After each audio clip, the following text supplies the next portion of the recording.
Well, folks, where do you even begin, right? New worst loss of the season, potentially. I think it might have to be. Oh, welcome back, Devils fans. It is your host, Ace, here on Running with the Devils, where we are talking New Jersey Devils hockey all year long. Please hit that subscribe button, smash the like, share with a friend. Thank you very much. Oh, God, guys, I'm dreading the comments portion of the show already, but I mean, wow, just so much to get into. Just when you thought this team had found every different possible way to break your heart, they go out 2 days before Christmas and find a new way to break our collective hearts, falling on the island by a score of 2-1 to the New York Islanders. And now with a near healthy roster, this team has lost 2 games in a row. They have scored a combined 2 goals in those games. Oh, yeah. And tonight, the goal was from a defenseman, brettpesce, not even an offensive defenseman. A defensive defenseman got the only goal for our beloved New Jersey Devils tonight. There's a lot here, guys, but let's just get into the game, shall we? First period. Devils looked pretty good in the first period, I thought, getting some good chances. We're getting up the ice, getting it on the forecheck, and the puck gets to brettpesce, and he just a sniper goal from brettpesce. What a beautiful shot at 15:35. Gives the Devils the 1-0 lead from Nico and Dawson Mercer. That is how the first period would end. And after the first period, I was like, all right, boys, good road first period.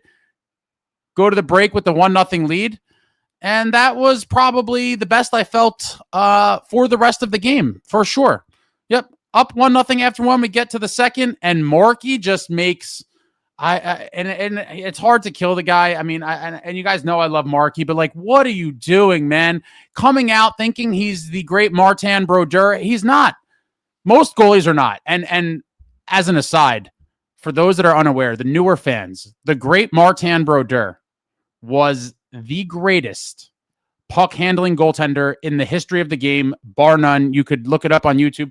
This man was a magician, would just do crazy stuff with the puck you'll never see other goalies do. And now there's a trapezoid because of him. But anyway, Markey sometimes in his head must believe he is Marty, and he comes out and makes these plays. And there's been a bunch of them, you know, over the year and a half or whatever, where you like have a heart attack, and most of the time it doesn't come back to bite you. But this one did. Horrible puck handling gaffe by Markey, ends up in the back of the net, completely deflates the team, is hands down the turning point of the game. And Holmstrom ties it up at 1, and that is how the period would end. And now after 2, you're like, here we go. This team's not scoring. Markey made a terrible mistake. And I will say, I'll talk about Markey a little bit more in depth after this, but he did make some big saves throughout the game. But that was a just costly mistake. And we head to the third.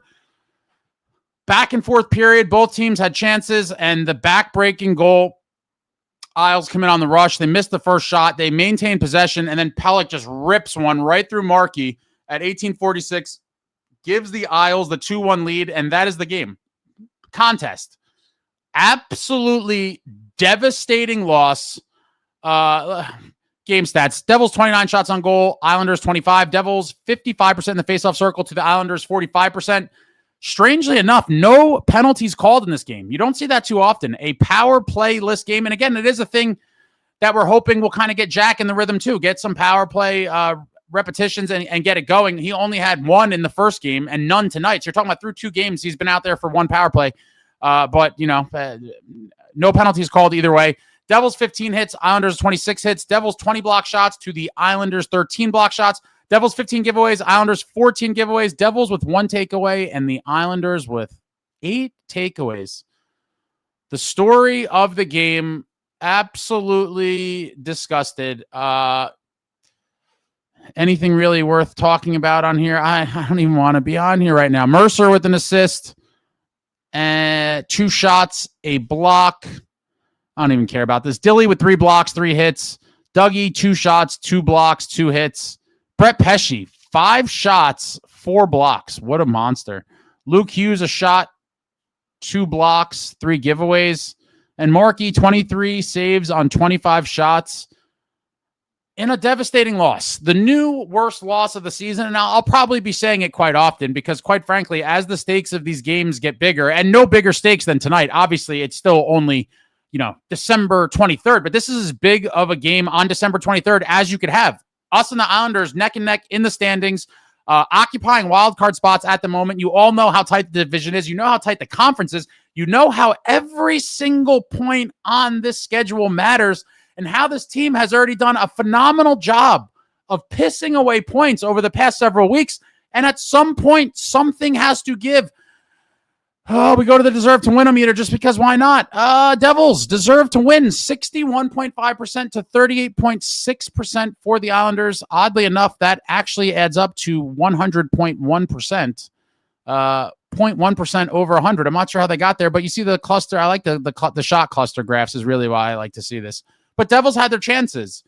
In the end, the inability to score is costing this team games. Now, I know a lot of people are going to blame Markey for the loss. I feel similarly to the way Coach Sheldon Keefe did. If you saw his post-game, someone kind of probed him. He didn't, come out with this on his own. Someone probed him with a question about, how deflating is it when, you give up a goal like the first one, basically like Markey just gave them a free goal. That's what happened. And Keefe basically said, yeah, those are, very deflating, momentum swinging type plays. But then he also said Markey did make a lot of big saves for us too. So I see both sides of it. But in the end, if that didn't happen, we have no idea how the game plays out. But even if they get that last goal and tied it up at 1-1, we're at least getting a point out of the game. But then you say, well, what if you didn't make some of those saves? So I get both sides of it. In the end, some people are going to say Markey blew the game. I don't think I am, but obviously he played a huge factor in it. But yeah, it's hard for me to get mad when only 2 goals were given up. Like, score some goals. You look at the names on this roster and you're like, why is it such a struggle for this group to score goals?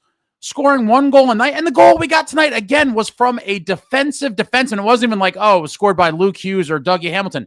It was scored by brettpesce. Where are all of the big guns? Where are you? Paging Jesper Bratt. Paging nicohischier. These dudes are on milk cartons at this point. The 2 of them. And I love them both dearly. Love Nico, love Bratter, but where you at, guys?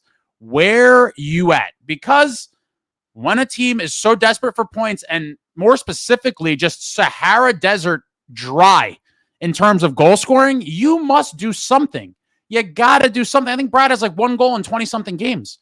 If you had told me coming into the season, Jesper Bratt will score 1 goal through a 20-whatever game stretch, I would have been like, I will put everything I own on the bet that he scores more than that. Because that's if you take that sample size of games, that's like a 4-goal-a-year pace, essentially. Completely insane. Something is wrong. Something here is broke. I think it is time, unfortunately, for those tough questions to be asked and something to be done. We're just watching the same thing over and over again. It is the definition of insanity. Doing the same thing over and over again, expecting the same result, expecting a different result, and you're not going to get one. The result is this team is not very good. On some nights, they can be very good, but they're often not very good at all. And so, once again, the consistent inconsistency of the New Jersey Devils on display again tonight, and we're in for a roller coaster, guys. I mean, at this point, I would say, if I'm being honest, what I've seen, and it's only been 2 games since everyone, or not everyone, but since Grits, Timo, and Jack came back. So it's hard to really, and again, people are like, oh, this is overreacting, but it's like, it's not just these games. It's you look at what this group has done historically over their careers. Win or lose, we booze, guys. I'm too fired up. Again, this was one of the worst losses of the season, if not the worst. I forgot. Win or lose, we booze. I'm going with the Nooners again. Black cherry. Cheers to everybody. This is going to go down like not very good. Another night with loser beverages, guys. We've been drinking loser beverages way too much. Was really hoping for the win. We needed the 2 points, though. We come in here on a little holiday high, feeling good around the holidays. Devils big win going into the break, but no. Not only do they not win, they lose in crushing fashion. a goal with a minute and change left. Oh my God. But yeah, I mean, you just look at the commonalities of these teams, and the questions are all completely valid now. And I do think this team is going nowhere fast unless you see some sort of that earth-shattering kind of move, guys. I'm sorry, I just can't believe in this group anymore. I just can't. And again, it's only 2 games with them all back, but they scored 1 goal in each of the games. And again, one of them was a defensive defenseman. So out of all the big guns and 2 games back with everybody, Jackhughes has a single goal. None of the other guys have any. None. Discouraging stuff. Now they have to sit and think about this. Now riding a 2-game losing streak. And I just don't see what is magically going to drastically change. Because before, when they were struggling, everyone's like, oh, they're so injured. They're depleted. Well, guess what? They ain't depleted anymore. Nearly full power.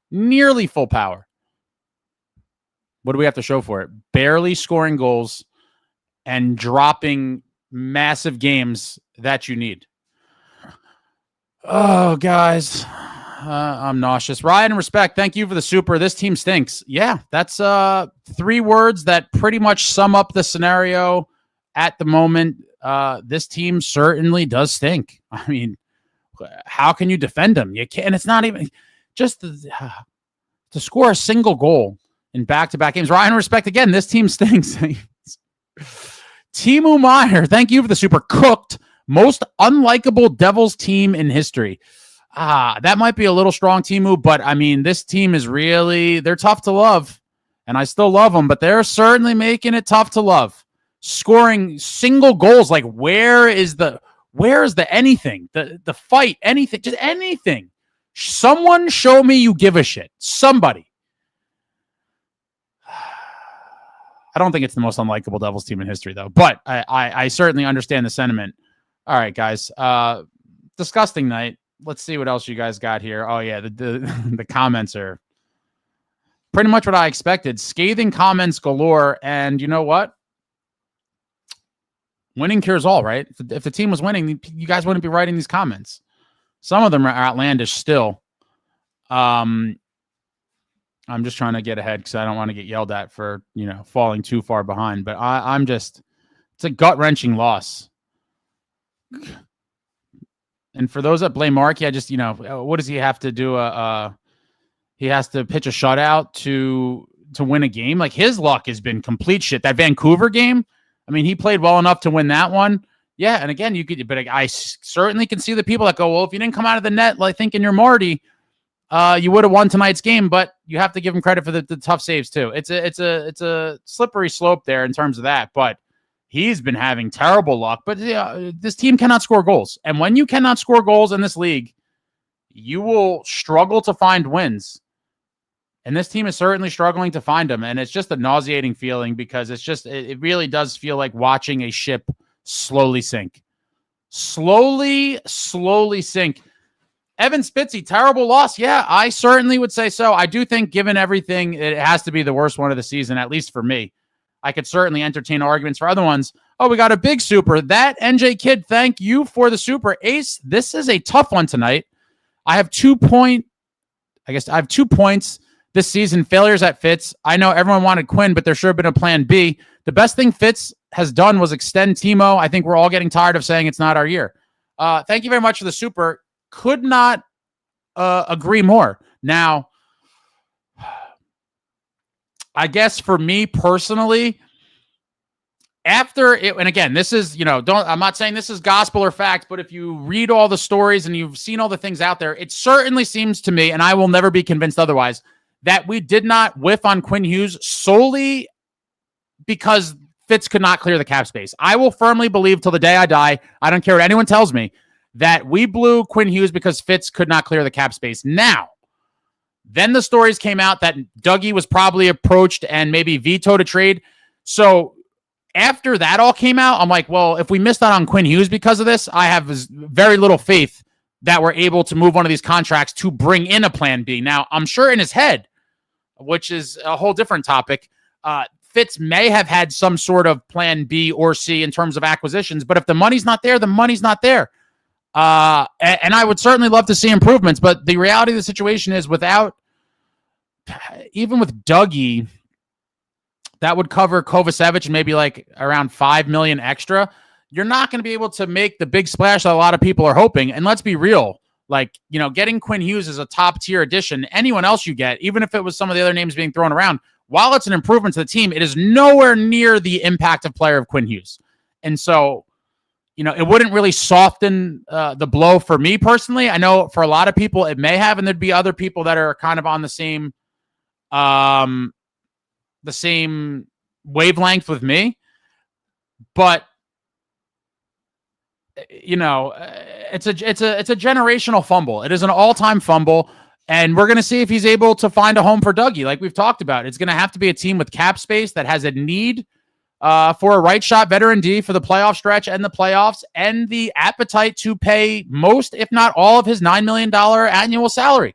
Obviously, the Devils would love to move off of him and not retain anything. At this point, I have no idea how realistic that is. I still think it could happen, but it's going to have to be the perfect scenario for Fitz to pull it off. It's going to have to be a team on his list. It's going to have to be a team that has the need. And again, the cap space and, willingness to use it on him. So I really don't know. I'm not expecting much.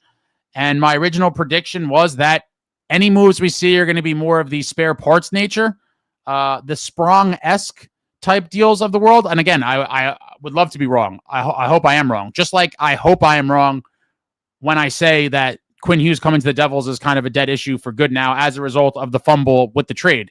I do think he's going to sign in Minnesota, maybe somewhere else, but for the most part, I think Minnesota, and I don't think he ever becomes a New Jersey Devil, which will forever be traced back to this trade that could not be consummated. All right, I'm reading your next point. Oh, yeah, and extending Timo, great deal.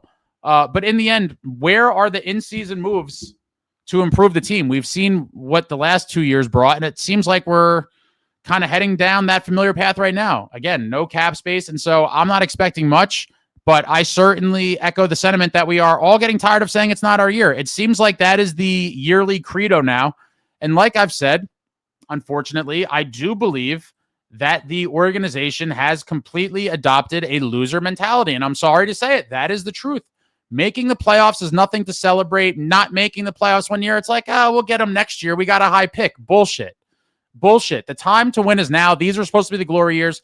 When we were promised a bright future during all the really dark years of New Jersey Devils hockey, because let's face it, folks, even this team as a disaster that they are today is still light years better than some of those, completely down rebuilding years. And so for a lot of people, that may be good enough. Not this guy. Not this guy. I know not for a lot of you that are in here that bleed red and black.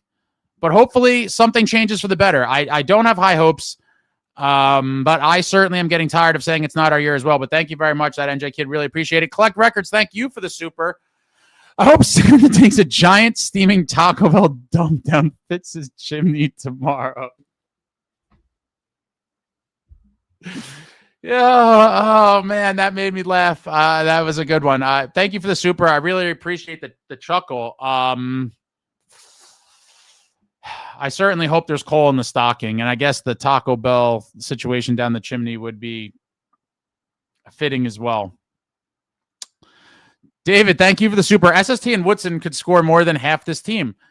I really never thought we would see the day where, if you said for the past 3 weeks or so,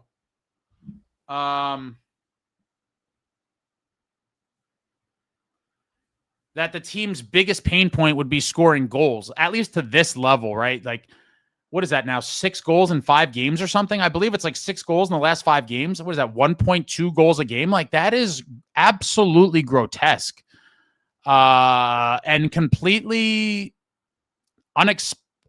unacceptable and almost unbelievable when you look at the guys on our roster to have that few goals over that stretch of games, and especially when they're important games too. It's not like we have this huge lead, or it's late in the season and we're kind of locked into a playoff spot and we're not really going to move up or down. Like, these are big time games with precious points that this team needs, and you're getting these types of performances. I don't know. Like I said, I at this point I'm just so fed up. I don't see how anything improves without some sort of big-time shakeup, and we'll see what happens. But SST and Woodson, they might be able to score more than half of this team. It's not saying much. Traveling, thank you for the super. Merry Christmas and happy holidays to everyone. Good job with your channel this past year, Ace. I'm ready to see if this team turns around after the Olympic break for a playoff run. Thank you very much, Traveling. Really appreciate it. Yeah, definitely happy holidays and Merry Christmas to everyone. Appreciate it. Always enjoy our conversations. And, I mean, you're really looking down the line, my guy. Turns it on after the Olympic break. Like, at this point, I almost hope we're out of our misery by then. Like, is this just going to be a seesaw year like this all year, all season, just up and down? Like, you know, it very well could be. I don't know. I'm just down bad, guys. I was just looking for a little holiday cheer outside of Kevin McAllister. And the New Jersey Devils did the exact opposite. So I'm going to probably have to watch a little Kevin McAllister after this to get my somewhat good mood back. I was in a pretty good mood today. And up until that second period of the game, life was good. And then the Devils were the Devils. Oh, man, guys.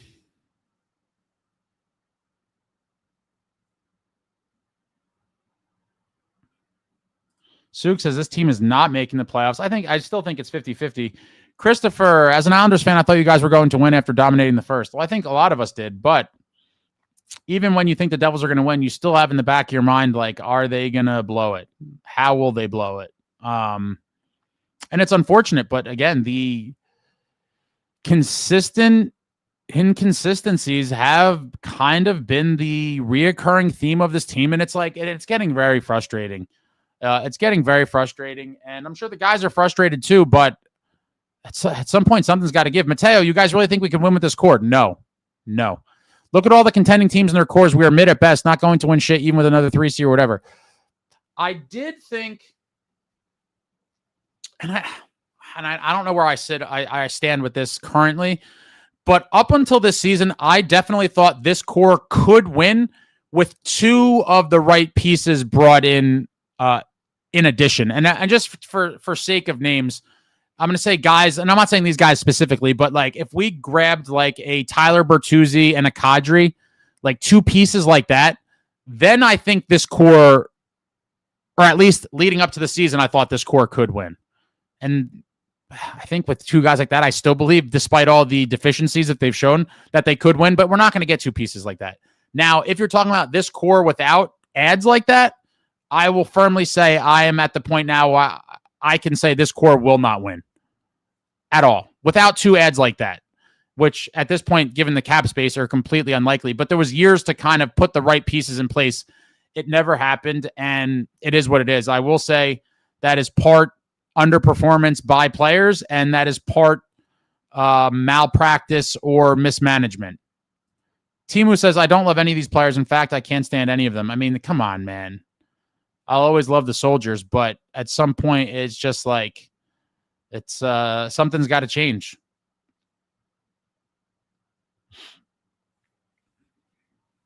Traveling, 1 out of 50 shots on goal go in nowadays. Yeah, I don't know. Team shooting percentage has to be near league bottom.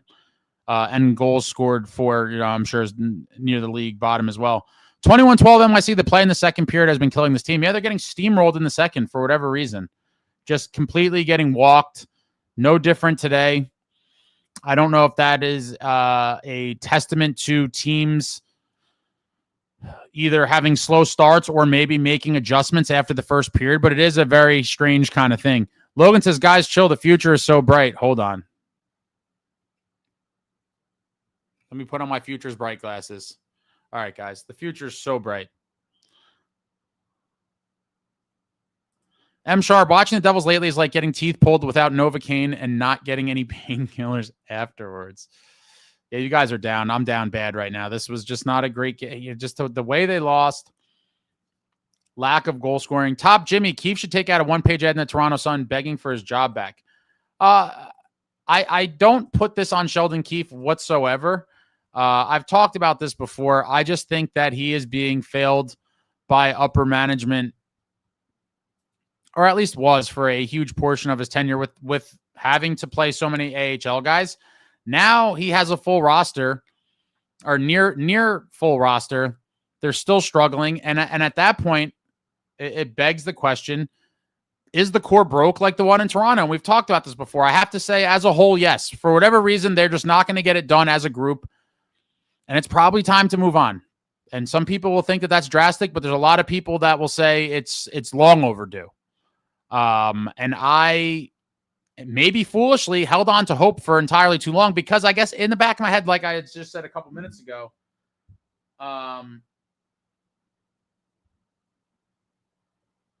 that I just lost my train of thought. I'm just so pissed off. I mean, I just yeah. If the two big pieces were somehow brought in, I could still believe in it. But in terms of pulling the mass weight on their own, it's not going to happen. We've seen it not happen, and we're watching it not happen now. That NJ Kid, hate to say it, but I think it's time to shop Brat in the offseason. I mean, when you go down the list, and again, this is not a new concept around here either. It just seems like he would be the likely one by process of elimination. Like, Jack's never getting traded. Okay, then Nico's a valuable two-way center and the captain, so he's probably off the list. And then if you look, Timo, whether you are one of these people that don't live in the real world regarding his value to the team or not, you cannot discredit the fact that he is the only bull we have in the top six. Total menace. You guys know I love Timo. And shipping him out would be psychotic, in my opinion. Get me two more guys like Timo, never mind trading him. And so when you do the kind of process of elimination, that would leave Bratter as the odd man out, and it would kill me to see him go, but maybe that is the only way to truly try to turn this thing around and at least get a cup run or two with the majority of this core while they're still here. Years fly by quick, and we're not this young team anymore. Again, these are supposed to be the bright years we're living in as a result of the decade-long rebuild. These were supposed to be the prosperous years, and we're still talking about futures bright. It's just very frustrating, the whole thing.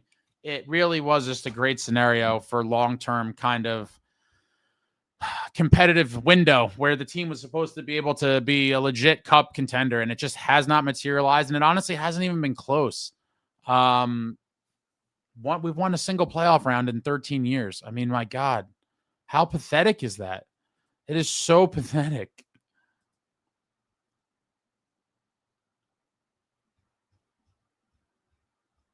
What a night, guys. Happy holidays from the New Jersey Devils. Let us stomp on your hearts on Christmas Eve. On Christmas Eve, you're going to do this to us. And back to the whole core thing, right? What was it? I think it was in the summer of 24, I believe. It was the summer before Fitz went on that nice July 1st shopping spree and landed Dilly and Pesce, made a couple trades, Cotter, Kovacevic. That summer in his, I guess you call it exit interview or end of the season media availability, he had talked about that something along the lines of maybe the atmosphere around the team was too country club-like or something to that effect. Something about the atmosphere is maybe too much of a country club and that's not good and guys got too complacent, yada, yada, yada, right? Something along those lines. Well, when you look at the team from then and look at the team now, it's mostly the same team, or at least the bigger pieces of the team are still the same. So what exactly changed from that team to the current version of the team that made it not a country club atmosphere anymore? Like, what was the big difference? Like, I'd imagine a lot of that change comes from new personnel. While there's been a few guys, I don't think that any of them kind of shook the world up and were some sort of culture shifting thing. So what has changed? It doesn't seem like much. And it just seems like a lot of guys don't care anymore. I don't know. It's a sad state right now.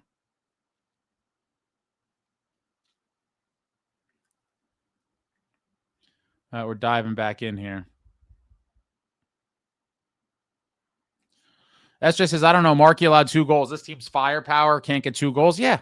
I mean, you got to score. You got to score goals in this league. Scoring 1 goal and expecting to win games is a joke.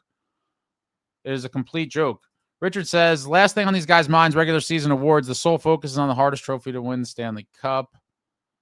Fire Lindy. How I got here, Jeremy Proper. Panthers down 2 in the third, win 5-2. Yeah. The heart of a champion. Lions. I think the Devils they showed the stat the last game. What are they, like 0-12 or something after trailing through 2 periods? I don't think they have a single third period comeback yet. Obviously, that wasn't the case tonight, but wow. Top Jimmy says fire Fitz. It's all about the journey. Markey's been shaky all year, even in his wins, but where the hell is the scoring from this team? We are nearly fully healthy. Yeah, where is the scoring? I would love to know. No forwards scored a goal tonight for the Devils. It came from brettpesce, one of the most unlikely of sources, scores the only goal for this team tonight on the island. It's not going to get it done. You're not going to win games like that. And to expect for some big difference, it just feels like we're just living in the same movie on loop. Pro Bowl says Hamilton needs to go and a big move needs to be made. Well, the Dougie thing may never happen, actually. Like that dream scenario may never fall into Fitz's lap, and his hands may be tied. I'm curious what he's going to do to free up the money for Kovacevic. Robert says Ace will be okay. No cliches here. Got like 40 games left, so people shut up. Well, I mean, I was about to say that earlier too. We're nearly halfway through the season, so I mean, this is what are you holding out hope for though? That by game 70, like you're just counting on them to be completely erratic and then start playing consistently, randomly right before the playoffs? I think that's a lot of hope there. Nick M says all I want for Christmas is for Fitz to get fired. FGHY Fitz 2024. What is depth scoring? Fitz in 2026. What is scoring? Yo Holmes with the hashtag Lindy was better. I don't know about all that. But this team is got some guys that seem like they're really just, I don't know what it is. It's just such a wild stretch of underperformance by big name guys. L. Schneider, gutless effort tonight. No one in the locker room will stand up and show heart. Frank, my wife doesn't even watch hockey. She told me earlier that I always say the same thing every year. I say this is the year, then the team sucks. Yeah, I feel you, Frank. That is the kind of plight of the delusionally optimistic New Jersey Devils fan. And then every year they find a new way just to let us down. It's rough. Dakota says, I, for one, am happy for Fitz's incompetence, but for everyone in this chat's sake, I hope he gets fired. Well, appreciate that, Dakota. Brandon says, don't worry, guys. Can't score last year, so ran the same core back, and look who can't score again. Who could have guessed? It just seems like one of those things where it's like this is what it is. I mean, this is who this group is as a whole. We've seen it before. And just expecting for one day to be this cup contending core, it just does not seem like it is. It just does not. Natasha says Quinn equals offense. I hate Fitz.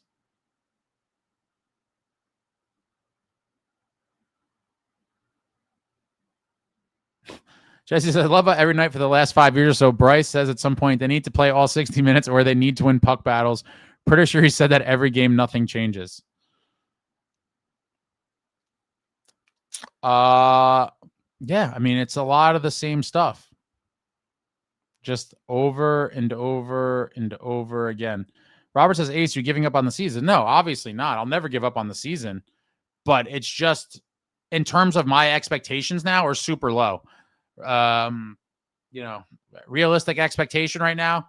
Hopefully they find a way to claw into the playoffs, and hopefully they could win 2 games in the first round and get knocked out in 6 instead of 5. That's my realistic expectation right now. That's best case. Obviously, worst case is miss the playoffs entirely.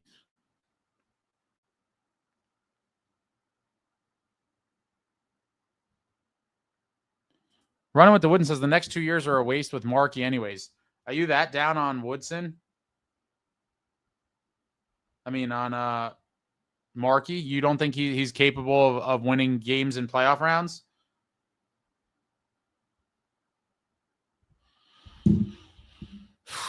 Generational fumble on Fitz's part, absolutely. How I got here, Jeremy Proper. How much snow you guys get up in NJ today? It was like a very light dusting where I'm at.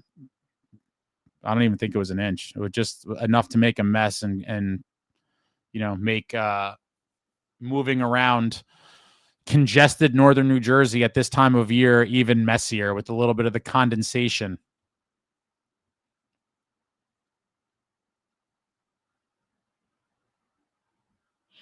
Yo Home says, can Fitz sack up?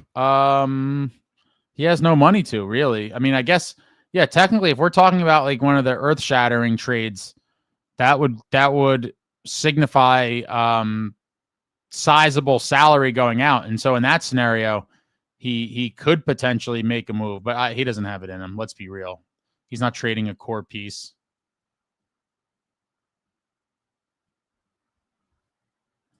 There's just no way.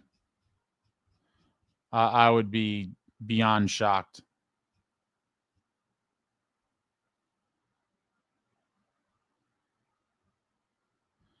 I fell behind again, guys. Bear with me. I'm gonna skip. Yeah, some of you guys' comments is crazy. It's 10:45.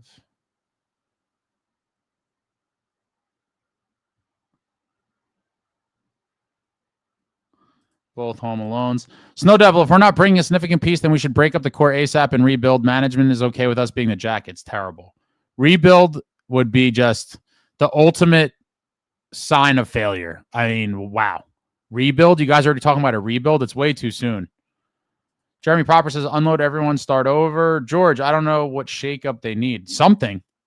Jesse says, Ace turning into a true big streamer, only putting up paid posts. Are you? I really hope you're kidding, sir. There was a bunch of them in a row, so obviously I'm going to put those up first. But I've showed, I can't tell if this is serious or not. I don't know when people are trolling me or not anymore.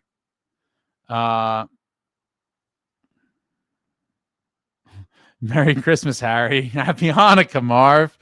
What a classic. I actually saw this little snippet on Instagram or something that Macaulay Culkin is like a 3-year-old kid, I think. And he watches Home Alone and loves Kevin and doesn't realize it's his father. It might be if you haven't seen the clip, look it up. It's one of the greatest clips I've ever seen. Macaulay Culkin telling the story. Pro Bolt says Bratt, Mercer, Salayev, and a first for Tage Thompson. Hopefully Dougie is gone by then. I can't see it happening, but Bratt, Mercer. I don't even know if Buffalo would take that, honestly.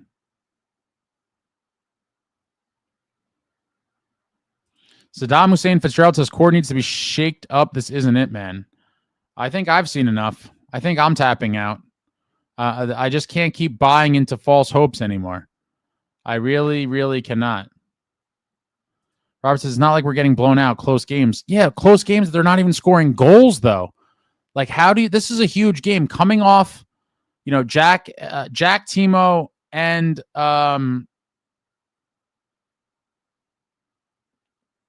Grits all come back against the Sabres at the Rock. They lay an egg, score a single goal, and then to follow that up on the road in a huge divisional game and do the same thing, it's just unacceptable. Show some heart, show some fight, do something. Do something.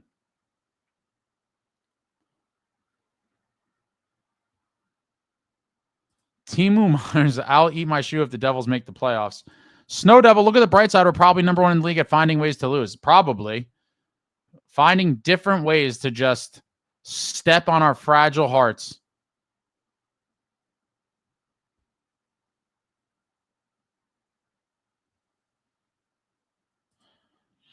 Ivan, there's got to be a locker room problem with this team. Culture needs to change. Last 3 or 4 years with the same old crap. At some point, I have to believe that there's something to this, right? Like, what is going on here? What is going on?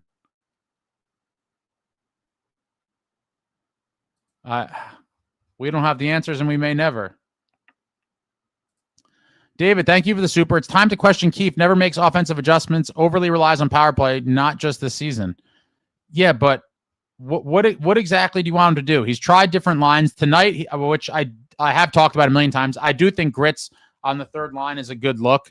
And like I said after the last game, Brat probably has to play with Jack because he's in a offensive coma. And we saw it tonight. I'm hoping they go back to very similar lines to what we saw tonight. And hopefully they could just get something going in the next game.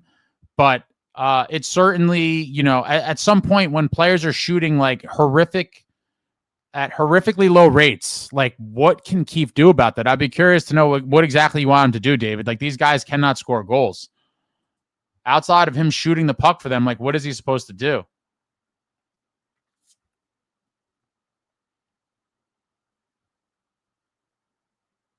Samuel says, show the core of the door. Kyle, I hate to be a doomer because I'm really not, but we're paying 2 D-man that stink $9 million, old average goalies, and we can't score more than 1 goal a game. There's problems everywhere. Fire fits. I mean, listen, the Dougie deals, that was done years ago. So, now it's not looking great, but, and everyone's probably even more sensitive to it because of the cap space situation, how it's kind of blocking other moves. And the Luke thing, I still think he's going to be good in the future. I don't think he stinks right now, but he certainly is struggling. And obviously, I am completely on board with fire fits. Obviously, there's just too much going on here, and nothing is changing. Whitler says the core is too soft physically and mentally, and at this point, I don't know how anyone could say that that's, while you may not be able to definitively prove that, no one can definitively prove otherwise. And for that reason, there is some level of truth in the statement.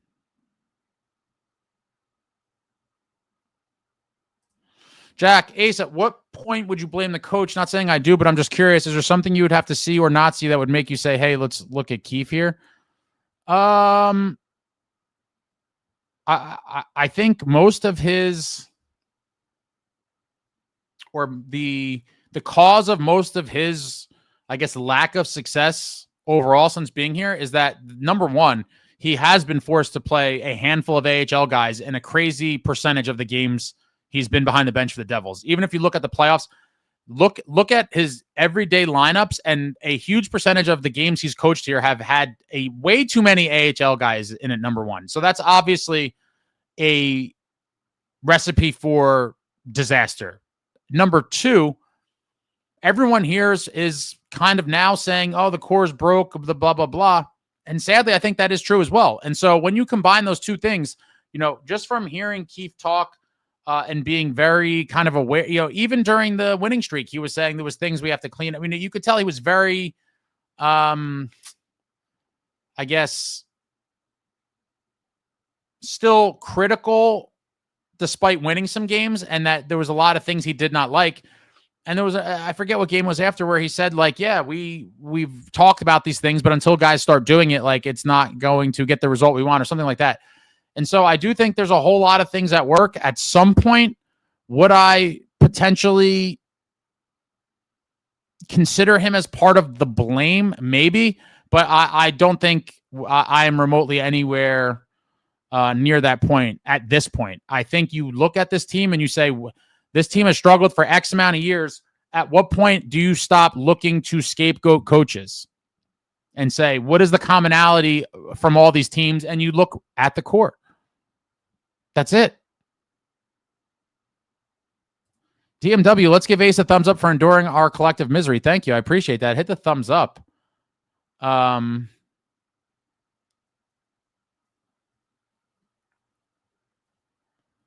Country Club Keefe.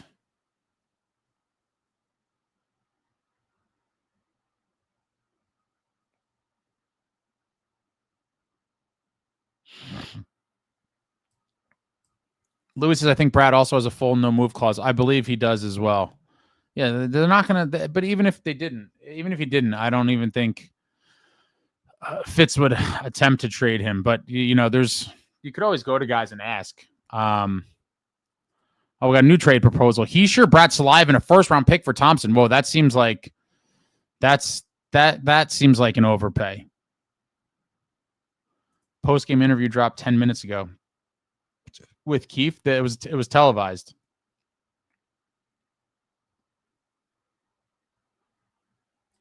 Zambuza says, I think the analytics team is thinking this is baseball and trying to win by analytics, and it isn't working.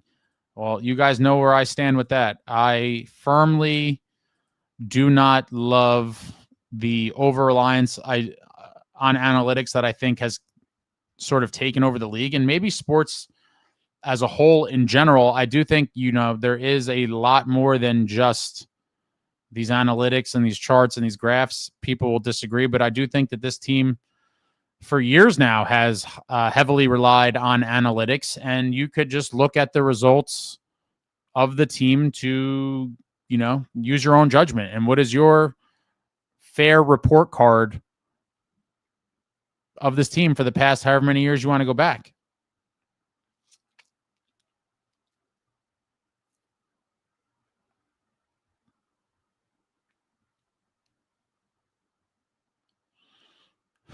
Tropical Flamingo, this was to me the hardest loss we suffered, and particularly to the Isles, a division foe with massive points on the line. Yeah, I agree. Again, second game of, almost fully healthy, coming off the loss, looking to go into the break on a high. There was so many reasons why it was just a huge game.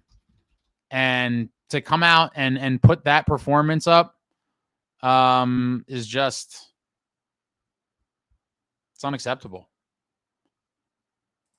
Stickfix says, I'm not at shopping Brat yet, but in some people's minds over the years, Brat has become untouchable. We should all be far past that now. I mean, I would never say anyone's untouchable.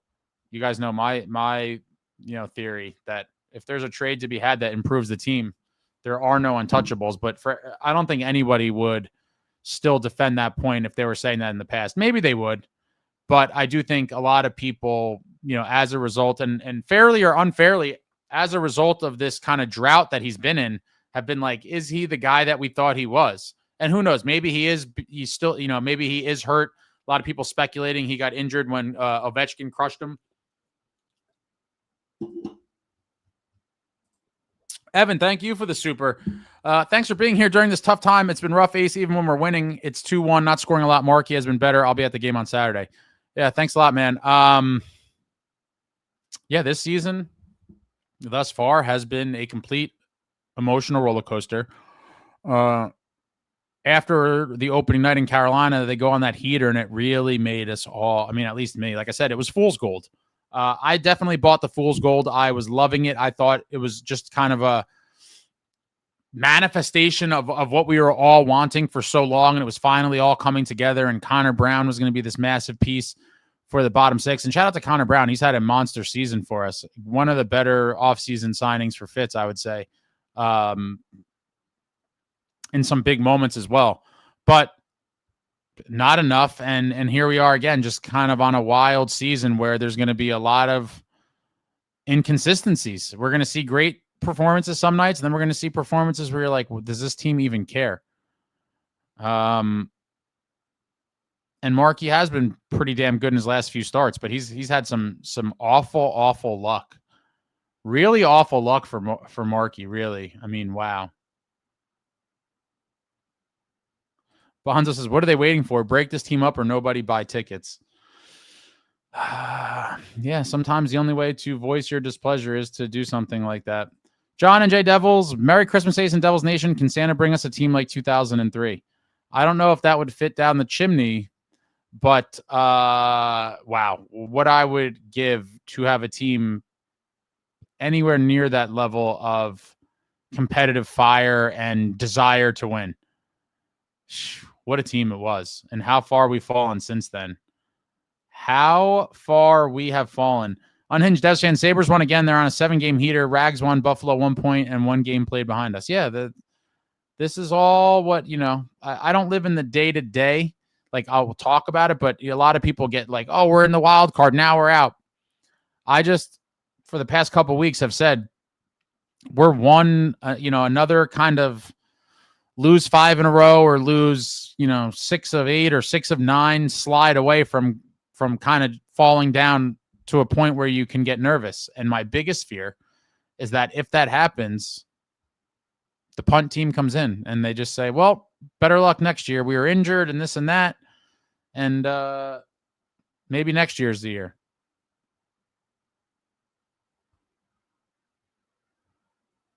David Chimes, Hamilton, 8 points in 32 games, unacceptable. Plot, 7 points, 36 games, trade protected assets. Yeah.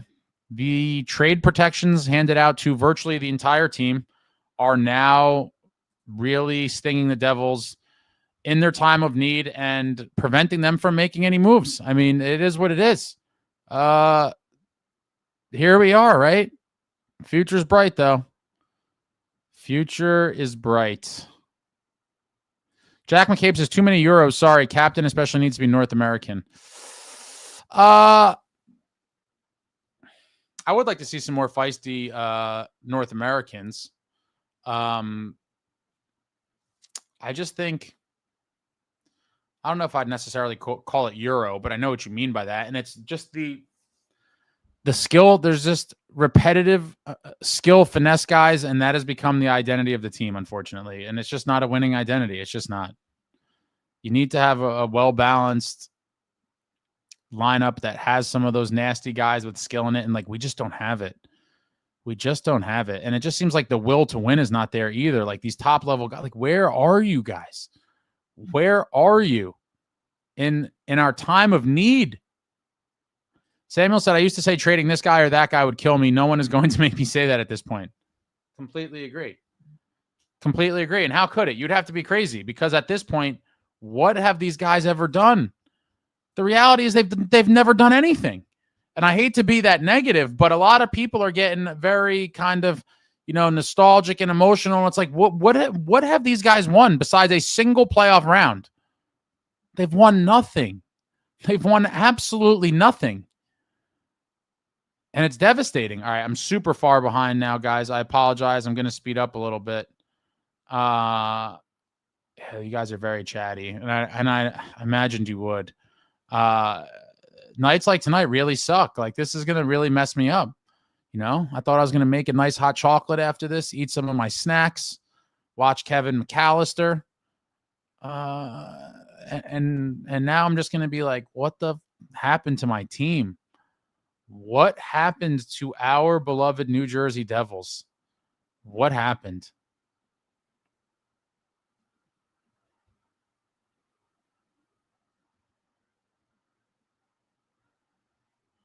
I'm skipping ahead, guys.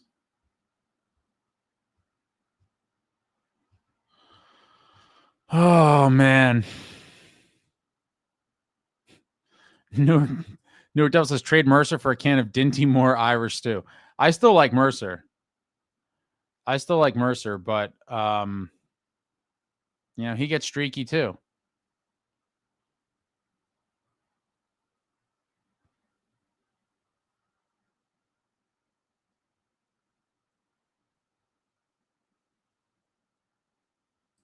Traveling says, I'd like to see Lou Lamoriello's fantasy roster at the end of the season if he picked the opening night Devils healthy roster from the start. Wait, I'd like to see Lou's fantasy.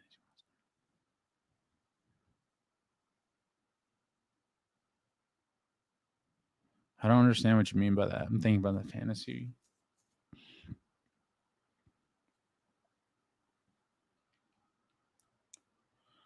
Jersey Roots, AO, Ace, and all the other Dirty Devil, Barbarians, Fire, Fitz, and Markstrom. I mean, listen, he did make the big saves too, but I understand, like, the reality is if he didn't make that boneheaded play, we probably would have got at least a point tonight. But, it's like the chicken or the egg, right? Like, if he didn't make that dumb play, we would have got a point. Well, it's like, well, if our team could score more than a single goal, it wouldn't have mattered. I mean, that's the reality as well. Everyone talks about Rogalski. I just can't put that much stock into this. Obviously, Devils goaltending coach. People have been talking about, this guy should be fired like for years. And I get it. You point to all the different things with goalies, but like, what? I don't know. I just can never give this guy or, a positional coach that much credit or, the opposite of credit, right? Blame. for goalie play. Like I just can't buy it, guys. I understand why people say it, but I just can't put any stock into that personally. New York Devils, the architect. The team is soft. Keefe is making the best of the hand dealt. That's kind of where I'm at. Like, I just feel like there's so many things wrong with this roster at this point. Like, the guy could only do so much. He could only do so many magic tricks. Ryan says we need diamond hands here. That'd be hilarious. Nick M, can Marty train these goalies how to handle the puck? No, you can't just teach that. Marty was just so insanely good at it, and he worked very hard at it. Tons of stories about Marty, practicing puck handling drills and handling dump-ins and things. Yo, Holmes, Nico and Brat feet goals. I don't know what that is. Top Jimmy, the team is a country club. That's a problem. Nobody cares if they win or not, from the all-star players all the way up to ownership. I can't say that you're wrong. That certainly seems like it could be the case. Like, does anyone care about winning at any level? Because what have we seen to convince us otherwise? I could totally see where you're coming from with that, Jimmy. What can you really use as a rebuttal against that? There's really nothing. Just Harry, what's that sound, Marv? That was the sound of a tool chest falling down the stairs. Yeah, what a great two movies, honestly. Wow. Just two all-time classics. Nico and Brad, fear goals. I'm like, okay. I'm like, what the hell are feet goals? Fear goals. They both have been not getting it done. You guys are just dropping the Home Alone quote stuff. Harry, I've reached the top. My nephews love it. They love it. M can't stand it. The team is mentally and physically fragile. Fitz has already shown them he's incompetent. Look at the trade deadline last year. Yeah, I mean, I feel like we're just beating a dead horse here. But yeah, I mean, players aren't dumb. They see what other teams do, what winning teams do, and they're like, look what we did. Bill Zito goes out and gets Marchand. We get Daniel Sprong. I mean, come on. Let's be real.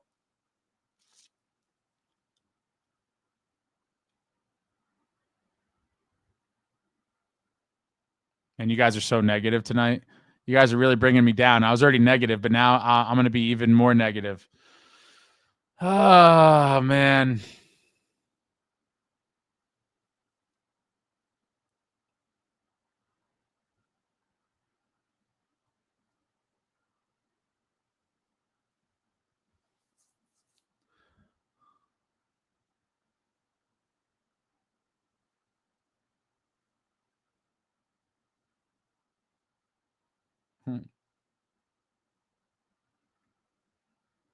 Holmes, this team has no balls. But I think that's kind of another damning kind of reality to come to grips with, right? I think that's been a problem for a while. They situationally had a little bit of them, but for the most part, just no one cares. There's no fire. There's no anything. There's just no anything. What is there to be excited about surrounding this team right now? I'm trying to think of anything, and I got nothing. I got absolutely nothing.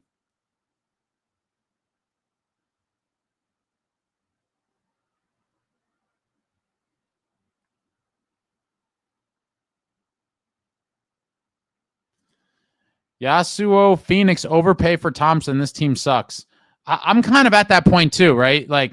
At this point, I'd be fine with it. Overpay for Thompson is right. I don't think they're going to trade him. And wouldn't it be crazy if they made a run and made the playoffs? Let me see. I said weeks ago, I don't think they'll make it, but they could make it interesting. But then they went on that run. Yeah. Don't look now. They're 2 points. They're 2 points out of a wild card spot. I mean, shit, I don't think they're trading anybody.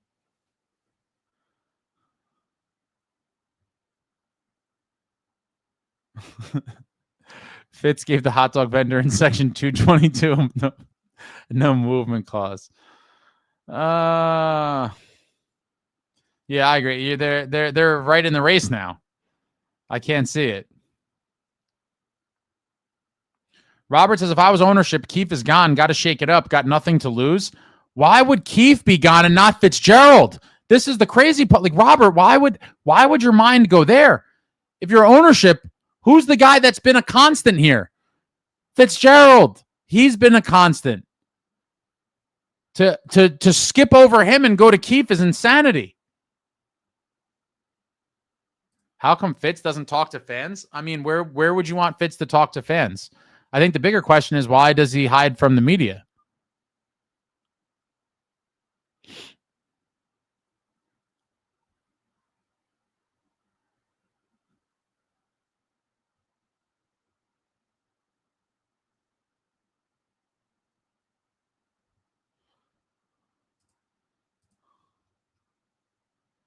Tropical Flamingo. Keefe gets no support from Boozeface and ownership. The group needs a shakeup, but we don't ever see one. We see rinse and repeat. Yeah. And I think that's kind of what we're stuck in right now. I don't know how it gets any better. It just literally seems like hoping for the team to magically improve somehow. And I just can't for the life of me understand what the vision here is. But it certainly seems like whatever it is, it hasn't been working, obviously, and is continually proving to be an ineffective way at trying to win. Yeah. Problem with Fitz is if someone is on the decline, we don't trade them, and we do the typical hoping and wishing. We need to trade for people who want to win. Once they show signs of slowing down, trade them. Just bring in dogs that want to win. That's it. It's one thing to talk about wanting to win. It's another thing to go out there and play possessed like you really want to win at all costs.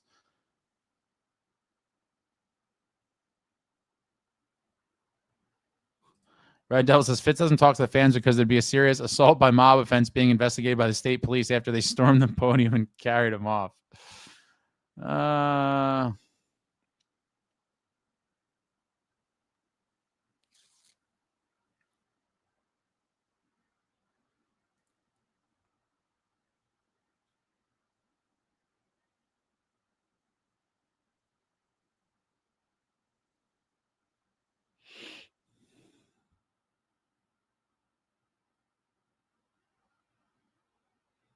Trolling in paradise. Sadly, the Devils could end up out of the playoffs quickly in the first round at the hands of the Wings or Canes. I mean, trolling in paradise, I think you're getting ahead of yourself. I don't think that it's anywhere near a guarantee this team makes the playoffs. Now, I do think they will make the playoffs, but I wouldn't be totally shocked if they didn't. I mean, I really wouldn't. They're right there on the line right now, and I think you're just going to see a very rocky road for the rest of the season where you see them look great some games and then they look absolutely terrible in others. And it's just going to be more of the consistently inconsistent New Jersey Devils. And I think if I had to pick today, I would say they sneak into the playoffs and just get trounced in the first round. I mean, that certainly seems like the likely scenario in my opinion.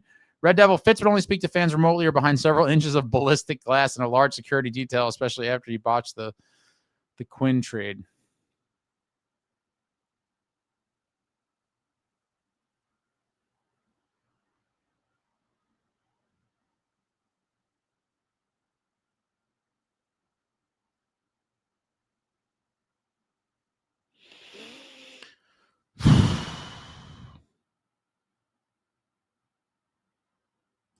Snow Devil says, I know Luke will be good in the future, but that's why he'd be a valuable piece for us in a trade. Paying $9 million for him might be a good contract, but it's not a win now move. Well, the team, I mean, that's when you can't, you don't get to pick when guys restricted free agency pops up. So like the team's hands were kind of tied. What did you want him to do? A lot of people were like, oh, maybe Luke signs a bridge deal. I told everybody that said that when they said it, that was psychotic. I'm like, this guy's not signing a bridge deal. He's signing a long-term deal trying to get paid now, not let me play for a couple of years and then you pay me. That was never a realistic possibility, but people talked about it like it was. It was ridiculous from the beginning.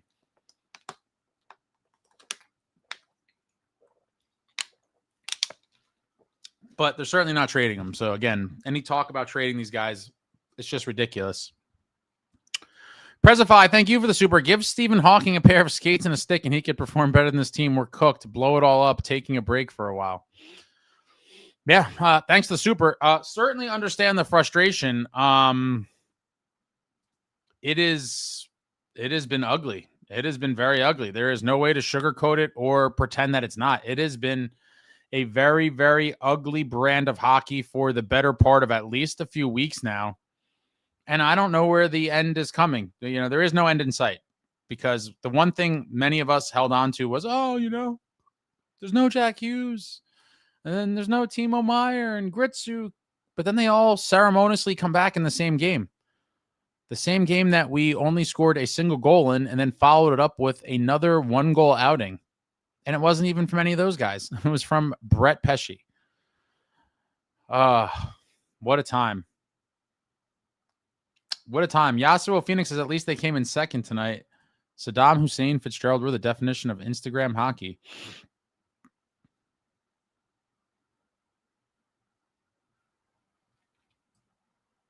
Yo, Holmes, where's Reed Simpson and Jordan Tutu? Man, Reed Simpson, tough guy. Tutu was a wild man, too. Here's yours is Marky ruined my Christmas.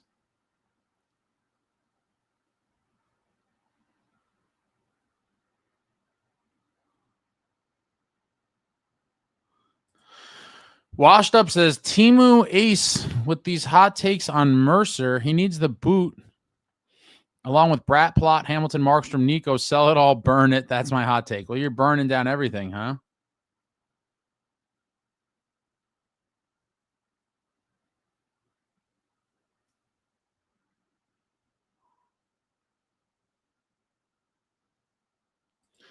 Zombuza says, team is happy they get to go to NYC. That's all they care about. And the fan base needs to let go of the one series win over the Rangers. We didn't do anything after that, and the players seemed content with that. I mean, listen, I'll always enjoy that 7-game series win over the Rangers, especially when they were all talking about a sweep and stuff after coming to Prudential Center and winning both of the first 2 games in the Rock. But then they didn't realize the legend of Akira Schmid was unleashed into Madison Square Garden. And what a great end of the story, or at least that chapter of the story, I should say. Because they did win that series in a beautiful 7-game fashion with a shutout, with their fans fleeing like rats, with them stealing the goal song and taunting them. Great night in franchise history. But yeah, unfortunately, that year and any year thereafter, there has been nothing to celebrate whatsoever. Nothing at all.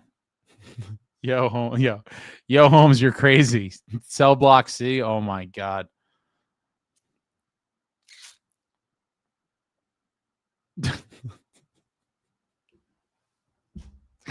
Yeah, some of these comments are so ridiculous I can't put them up, but I saw a couple of them, and you guys are wild. Paulie's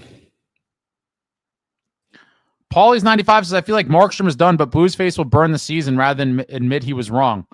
Yeah, but here's the thing. First of all, it's way too early to say he was wrong about that. But the goaltending really is not the main issue at this point in time. The issue is that this team cannot score goals. Literally cannot score goals. I think it's 6 goals in 5 games. I mean, what are you kidding me? It's insane.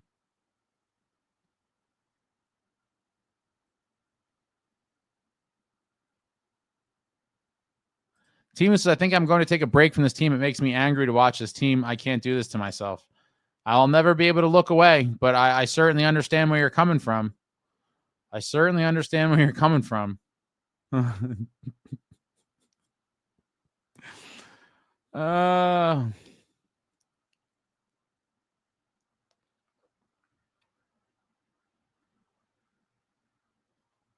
Yeah, everyone's down bad right now. I mean, this is the type of loss that'll do it. Everything about it was painful. The way they lost the game, the last game before the break. Yeah, it's just...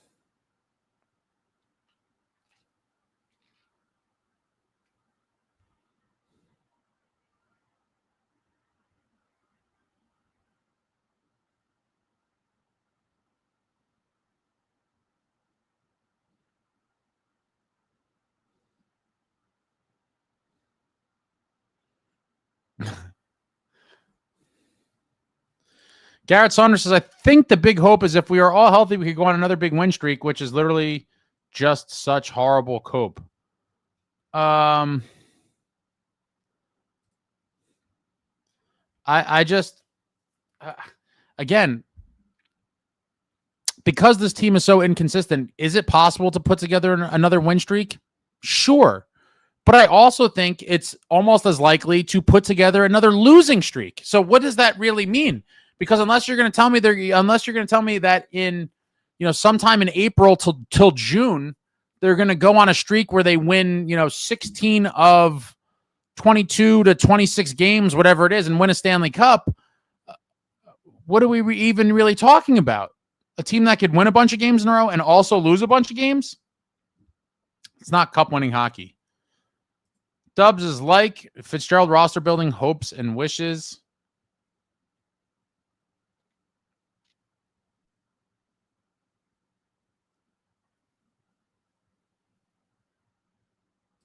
Yo Home says, is Brodeur a good executive or just another country club candidate? I don't know enough about it to say, but I will say that if he was given the keys, I believe he would be a pretty damn good GM. Now, I don't think he has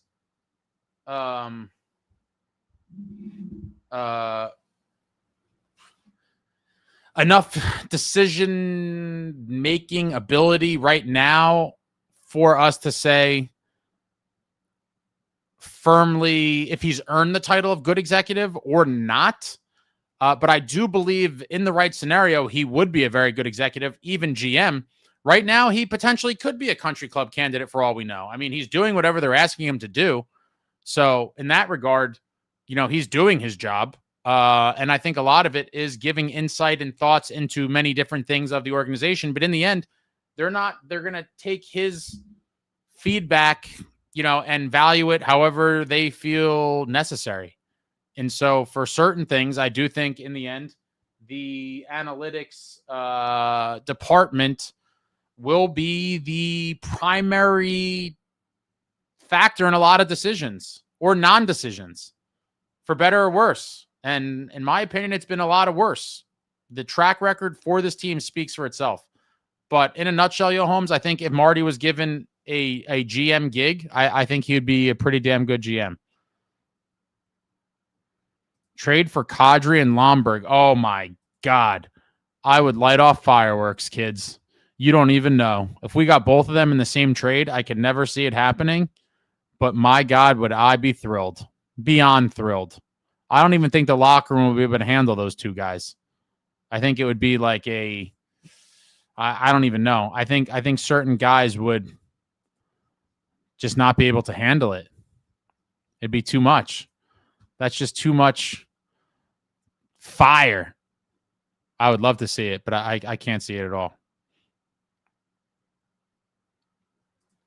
Robert, I know that Fitz is the problem, but he's not coaching the team. Need a new voice. That's it. No, they need a new guy to make personnel decisions so that the voice has the right or proper pieces to have a winning hockey team.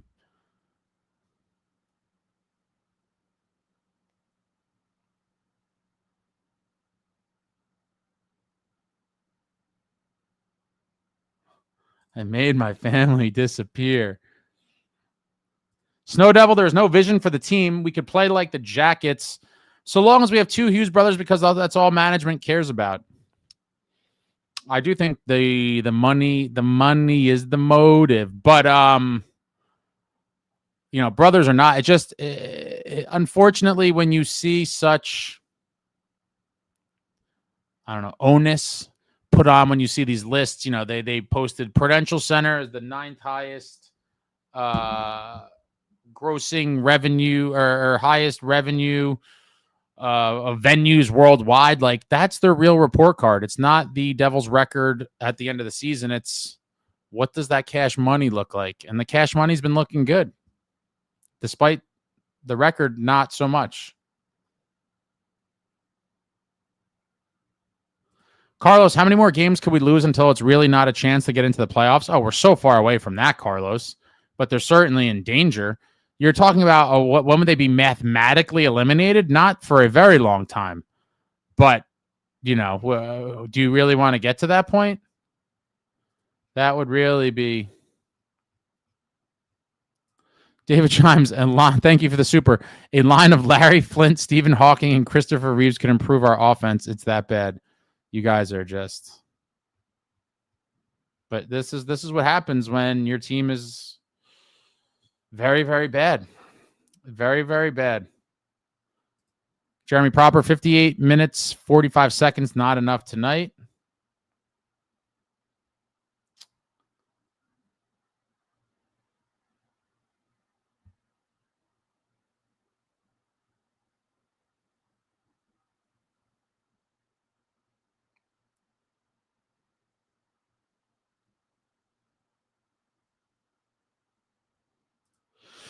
Suk, this season is going to go down exactly like the rest of the seasons where the team had a hot streak or played well at the start and fizzled out. Team will not be in a spot to add an injury excuse. Certainly seems like that could be the case. An all too familiar reoccurring theme of just better luck next year. And it's like, there's only so many next years. And especially for, this course specifically, this could be the very final season for them as a group. It very well could be.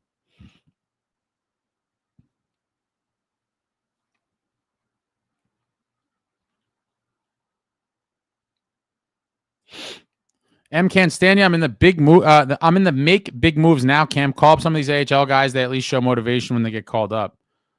Yeah, at this point though, like, is that going to win games? Everyone just kind of spitball and everything, but it's like it just seems like this whole thing has deep-rooted issues. Tropical, we haven't won anything with this group. Fitz and ownership continue to sit on hands. It's just not top priority to this group, and that sucks for us all to have to endure. Yeah. Nick, after the fast start, Mercer has been morphing into the same guy he was the last 2 seasons. It's not good. So I could see that, but I do think a lot of that is in part because he was playing out of position for a while at center. Let's see, he's back on the wing now. Hopefully he could get it going. He was playing center for a while with all the injuries.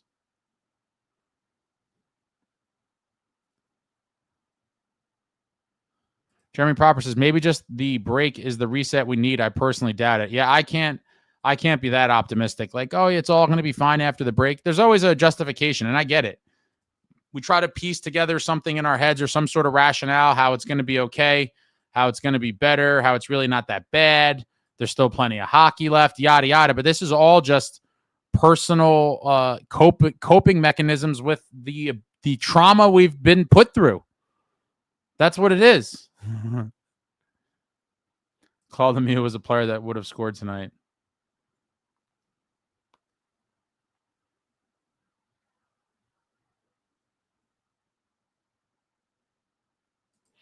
If you were ownership now, Ace, what moves would you make?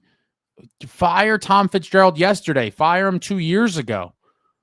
At the very last straw, fire him after he fumbles the Quinn Hughes deal. But it all starts with your GM. He is not equipped to fix the mess that he's made, period. The team will go nowhere with him at the helm. Nowhere at all.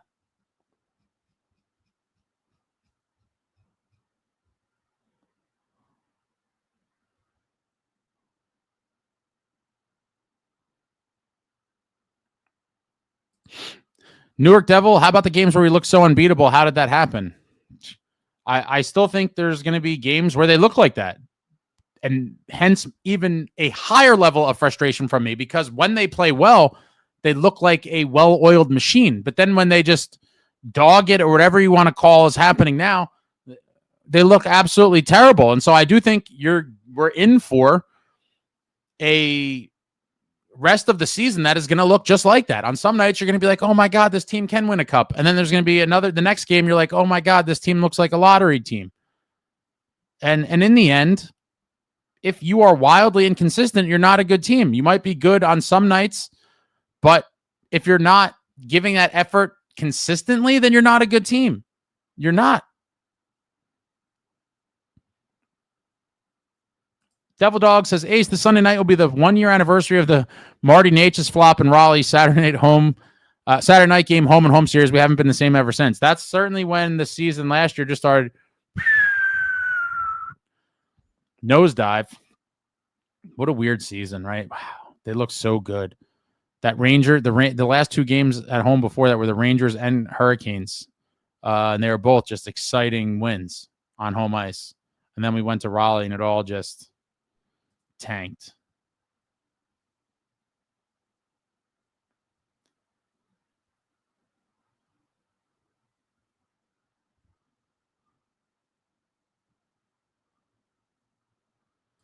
SJ Jack was playing insane when they looked good. I think he is still rusty. He didn't look too good tonight. I mean, who did though? And he still does magical things every time he's out there. Or not every time, but a lot of the times he's out there. Suk hoping for another win streak is absolutely copium. The Devils will make pathetic ads or no ads by the deadline. The team will continue to seesaw and will miss the playoffs because the Metro and East in general is insane, and the Devils are not up to snuff. I still think they get in, but I agree with pretty much everything else. I think they get in and get smashed.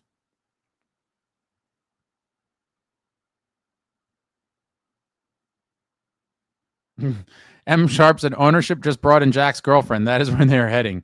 Pretty soon we'll see Jake Paul on skates. Oh, man. Jake Paul on skates, huh? Fentanyl Floyd Fitz is looking at these losses and probably thinking, hey, we're in all these games. No need to make a change. At this point, it's brutal. M. Cansania, Fitz should be fired as the next move. It worked for the Sabres. Yeah, but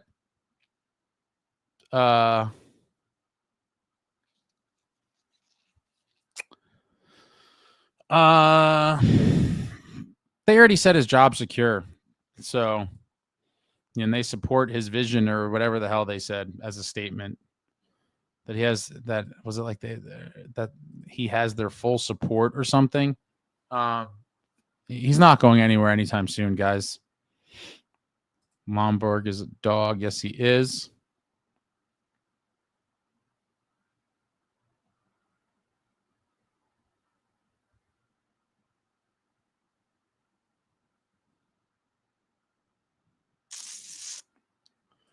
Wasted Youth Caper, Merry Christmas, Ace. Not too much hope for this team, buddy. Yeah, Merry Christmas too, man. There's really not. At this point, I just want to be put out of my misery. I mean, I don't, obviously, right? I want this team to succeed in the worst way. Just get to the conference finals. Like, I'm not even saying go win the cup. Obviously, I want them to win the cup, but like, just win 2 rounds. Do something. But we can't even score goals. So we're talking about winning playoff rounds. David Chimes, this team needs a GM from the outside to change culture. No doubt about it here.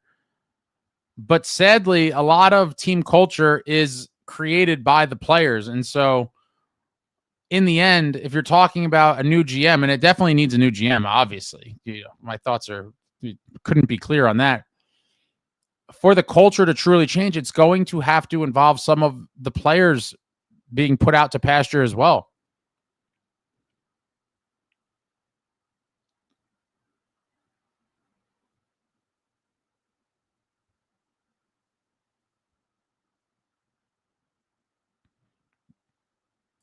"13th child, need a new owner that wants to win. We are accepting revenue and moolah." The reality is, 13th child, I think you're probably accurate, but the problem is they're literally never going to sell the team. So like, we're stuck with them. And that's the real devastating part, because if that's where it all starts, right? And I believe that to be at least partially true. Then there's zero light at the end of the tunnel here.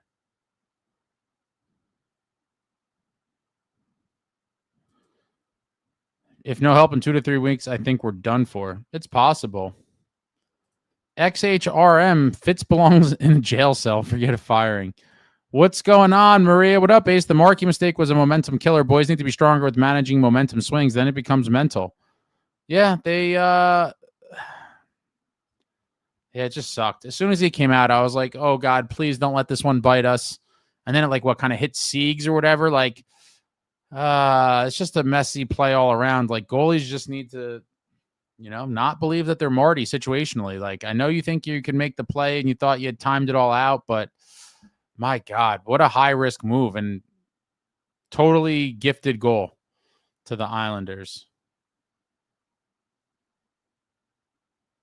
Suk says they're going to wind up better luck next yearing themselves out of this core.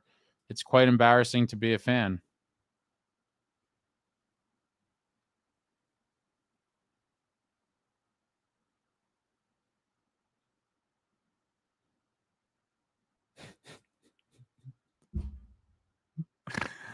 You guys are loving the Home Alone.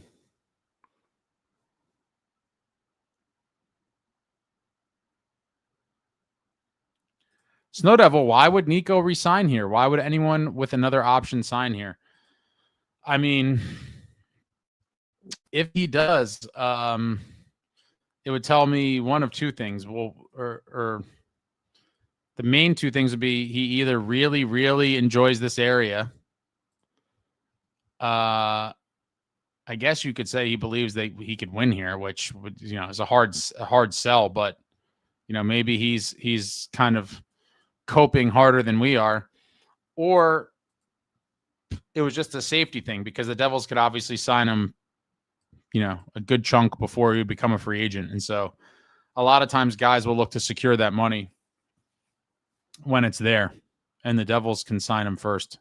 So that all plays a big part in it for sure.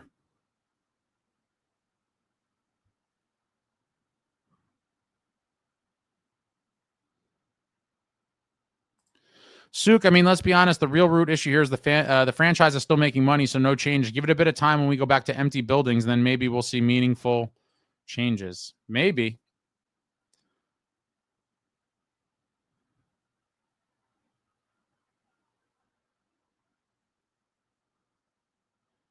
I do think there are going to be some very thin crowds this winter if this continues. I mean, people work hard for their money to just pay for some of these performances. Red Devil, I hope it is the final season for them as a group. The only thing this core has done is underachieve. They won the one playoff round. We got to give them that. But outside of that, that's it.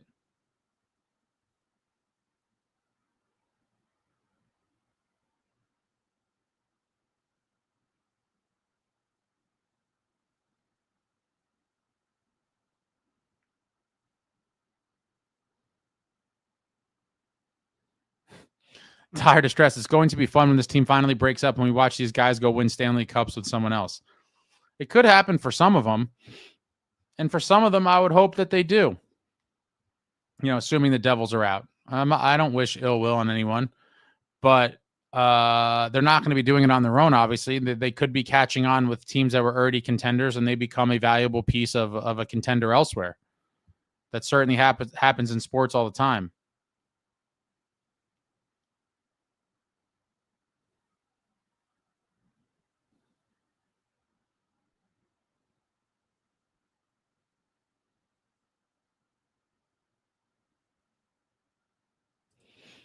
Zambuz's Lomborg made Bastion look like a glitched video game character.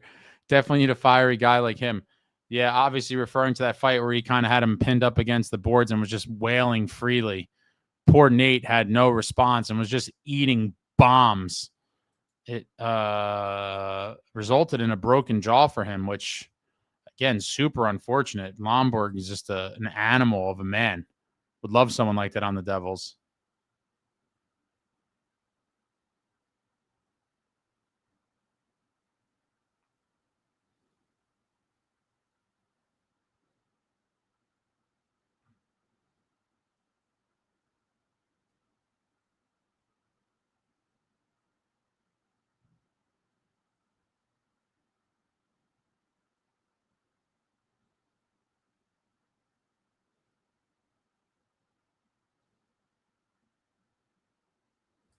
Red Devil, team culture wouldn't matter so much if we were a winning team. Winning cures everything. We haven't had a winning culture since our last trip to the finals. New ownership is trash. Yeah, I mean, listen, I certainly get all, there's certainly smoking guns out there. Not spending the LTIR money, allowing Tom Fitzgerald to be the general manager of this team despite the many different miscues and shortcomings and whatever else you want to say. It's kind of where we're at, and it's an unfortunate reality.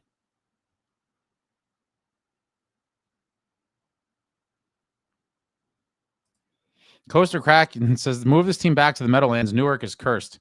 I can't see that ever happening, but boy, would I be thrilled.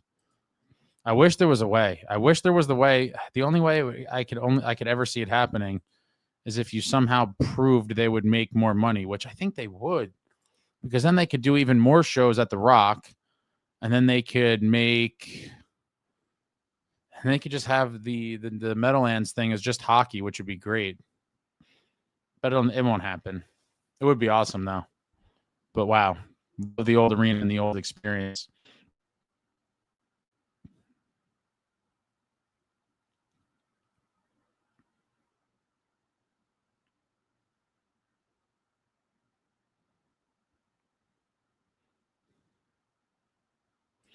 Devil Dog says, be careful what you wish for. Harrison Blitzer will just sell the team to out of town, or who will relocate it, and they'll just fill the dates at Prudential Center with other events. I'm not remotely kind of worried about that. I don't think they're going to be moved ever, honestly. That's not even a concern of mine.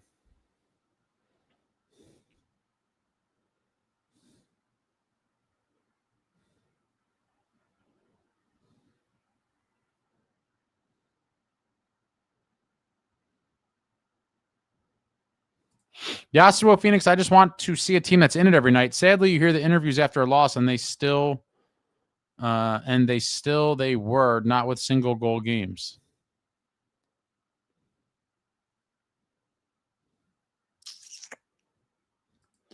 Snow Devil says, when did management say that Fitz has their full support? When was this? That may have been a paraphrase, but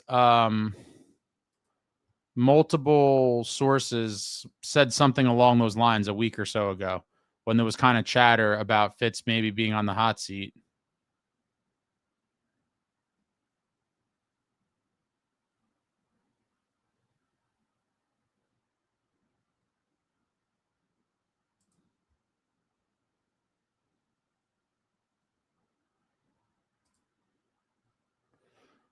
Yeah, I blame Fitz. Robert, do you understand what general managers do? He's the one that handed out these contracts with trade protection. The owners have nothing to do with that. They're not going to be like, oh, don't do that. They put him in charge of the hockey team.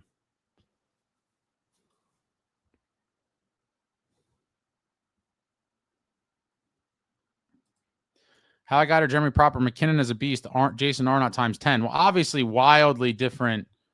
McKinnon's a top player in the league, but in terms of just big body, beastly center, Arnott was a throwback warrior. But McKinnon is a different stratosphere of player. Bobby, thank you for the super. What's up, Ace? Just got home from the game. Oh, you poor soul. There's something seriously wrong with this team. Brad has 1 goal since 11-5, and Nico has no goal since 12-1. There's just zero cohesion. Also, what the hell is up with Markey? Wow. You traveled to that calamity, huh? You brave and poor soul. There's something completely wrong with it.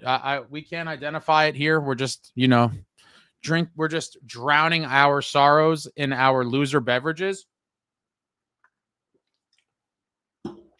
Wish we had the answers. It's just been a rough stretch, and it's been disheartening. It has been beyond disheartening. What a holiday gift from the boys. First at home the other night against the Sabres, and now the last game before the break, just a meltdown on the island. I don't know what happened to this group, but it's certainly discouraging. And Markey, that was an all-time bad puck handling attempt. He did make some big saves, though, but that was terrible. Turning point of the game. Richard, Ace, any chatter about another expansion team? I've always wondered why Houston hasn't been considered. They were kind of on the short list. I don't think they're going to do it for a while, but I think as of recently, Houston and What was the other one? There was 2 cities that seemed like the front runners, and Houston was one of them. Hopefully they don't. I feel like the expansion stuff is crazy. Like, they need to chill.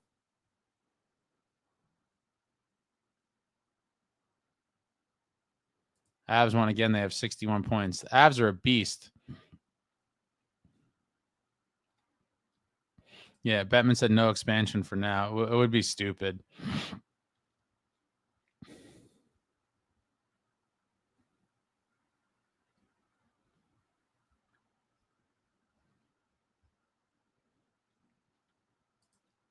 Spirit in the Sky, bottom line is the owners are making money from asses in the seats and merch. I have no faith that Fitz will make any moves. Well, keep in mind, he handcuffed himself. He doesn't even have the money to do it if he wanted to. Would love to see it happen, but my hopes are just my expectations are very low. Very, very low.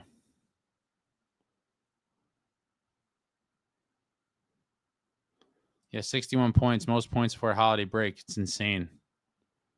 Completely insane.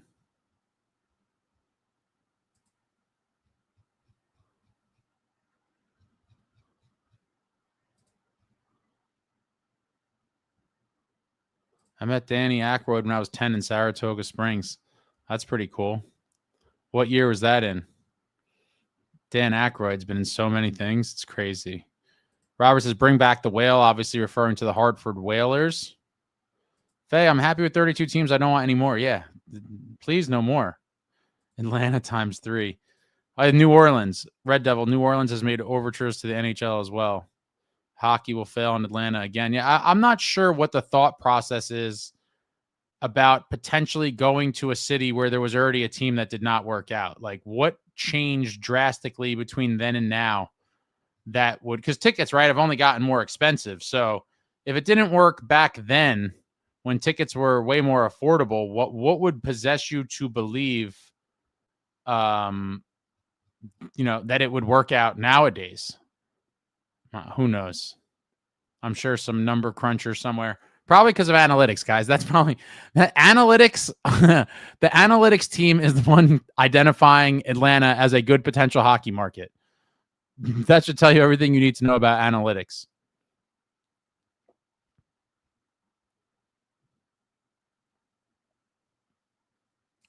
David Chimes, Colorado win gives the most points at Christmas break in entire history of NHL. Only 2 regulation losses in 36 games. That is insane. Quebec City, that one's also always talked about. Imagine how nice it would be to be an Avs fan right now. Gotta be living high.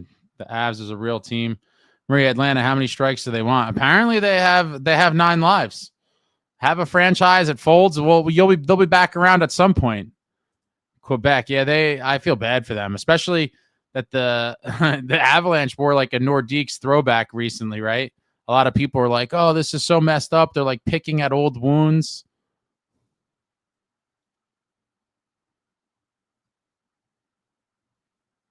Face it, I would not mind seeing the return of the Quebec Nordies if they were to expand the league.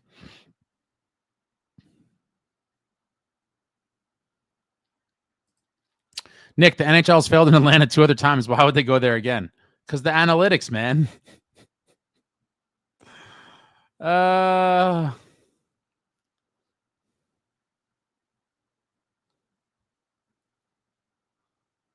Spirit in the Sky says, so Ace, this is the product for the next 5 years, insanity. Well, what made you come up? Where did you get the 5 years from? Red Devil, Atlanta is a huge market. Bad management and them losing their arena ran the Thrashers out of Atlanta.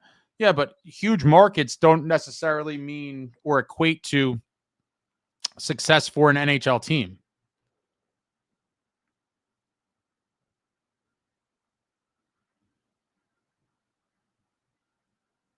There's been a lot of people from northern areas moving to Atlanta. But is that going to be a kind of the difference between them making it or not?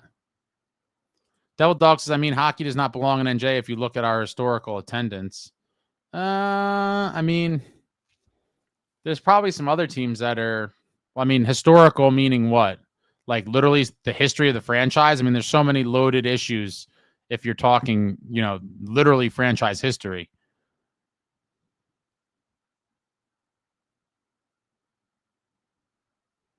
David Bettman said he's only open to expansion for a great bid, not actively seeking, but still open. Houston would be number one target. That's what it seemed like.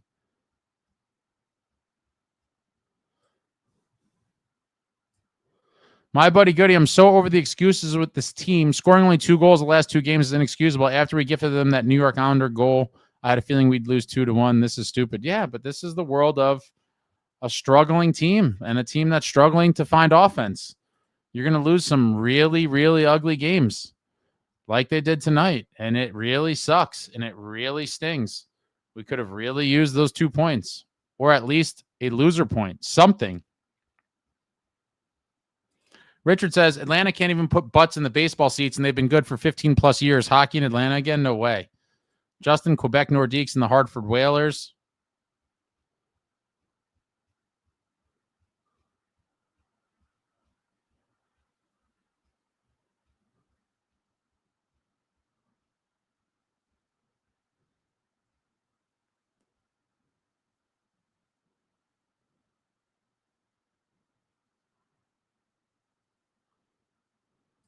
Devil Dog says, getting 15,000 in a 19,000 seat arena at playoff games during our cup years. I don't remember it being that bad. Was it that bad? I don't think so.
Sorry about that, folks.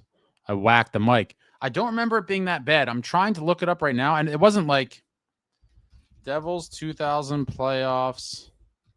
I mean, the Cup finals were definitely packed. I don't remember 4,000 seats. I mean, let me see.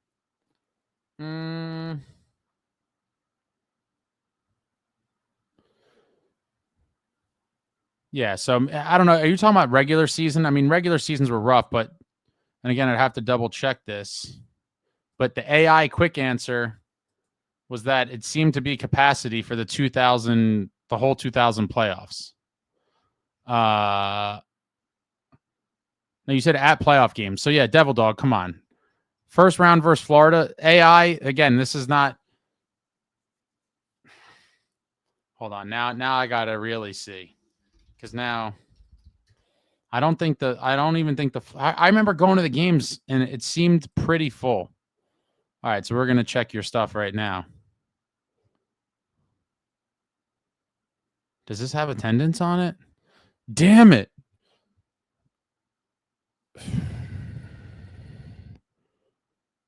Hockey Reference does not have it.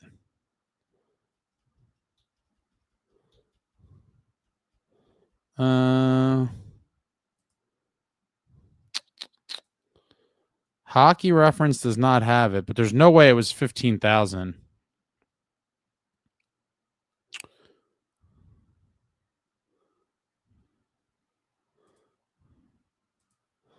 I'm going to have to do some deeper research here.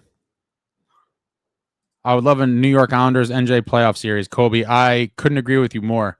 I would love to see the Devils and Isles get a nice playoff series and kind of form a new rivalry, I would say. And I'd definitely go to a couple games with my boy Pat, who's a huge Islanders fan. Probably have to do a home and home, do one at the Rock and one at UBS. But that certainly would be a very, very interesting series, to say the least. Bring back the Albany River Rats.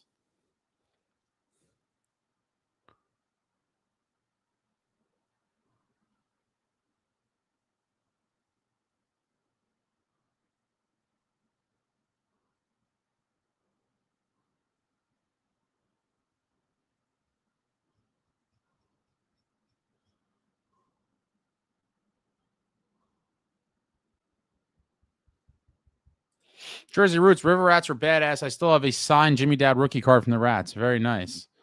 No, it was just a temporary. I whacked the mic, so I had to. Yeah, it's technical issues. Exactly. No, I wasn't threatening you guys. I was telling you that I killed the mic. No, it wasn't the camera. It was the mic. And then you have to walk out and come back in for it to recognize. Super annoying. Bobby, I'm honestly just embarrassed for this team. They had made so many goalies this year look like Marty. It's time for a major shakeup within the team. At this point, I don't care who's traded. It's kind of where I'm at. I'm not expecting anything, but I'm certainly just over it. David, Devils are 11th most valuable franchise. Can't call it a weak market. Fans just not loud enough. Bought for, I did it again. It survived that hit. Bought for $320 million, valued at $2.45 billion. It's crazy. Nearly an 8x come up. And poor Vanderbeek just sold at the wrong time. I think he had no choice. But imagine something that was $320 million being $2.45 billion now. Wow.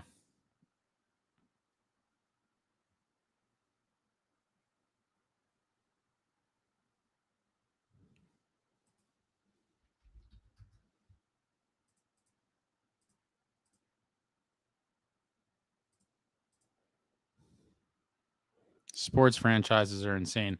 Neil, so sick of the mediocre play. Dad, I will watch more games. I'll always watch. 13 child, who beat the Avs in regulation? Us, October 26th. No, we beat them in overtime. That was a Jack Hughes overtime winner. Yeah, that was a Jack overtime winner. Healthy. They had a back-to-back versus Boston. Then they smacked us 7-4 in Colorado. Neil, blow up the core, but doubt Fitzgerald has the stones to do what is needed. I completely agree. Anthony Thomas, one of the darkest days in our franchise history was when the current ownership forced out Lou in 2015. We haven't had an identity since. Even at 83, I would gladly welcome him back. Oh, so would I. I do think there's probably some better options out there at this point in time, but Lou would certainly be better than what we have now. There's no doubt about it. Man truly cares about winning, will always do whatever he thinks is best for the team, and that's all you could ask for.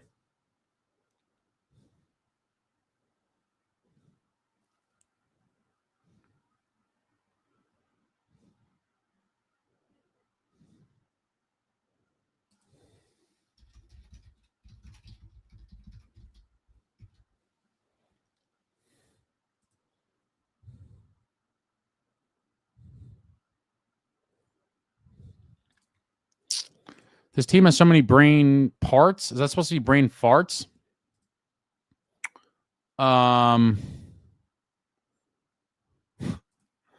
Yeah, brain farts. They definitely have a lot.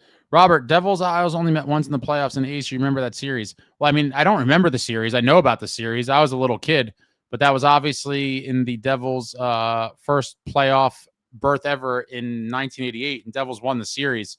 But that was pre my fandom. I obviously know about it, but remember it, I do not. I could recall it from research and things years later. But wow, that's 37 years ago. Wow. John Fay, Ace, if you were to own a newly formed and acquainted NHL team, what would the team name be in the organization name? If you can't think of any, circle back to the question. It would be completely dependent on what city it was in, John. I can't answer that question without knowing the city and state. Richard, I wasted a Crown Royale on the rocks for this mess. Crown Royal. I'm out of it, guys. On the rocks, this mess tonight. Should have had a Pabst in terms of the quality of play. The Pabst would have been more in line for sure. Maybe Pabst may have even been an upgrade. It should have been like a natty light.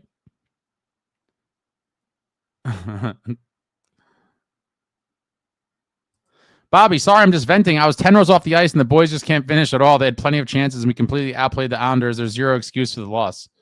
Yeah, it's crazy. How long did it take you to get home, Bobby? How long did it take you to get there, and how long did it take to get back?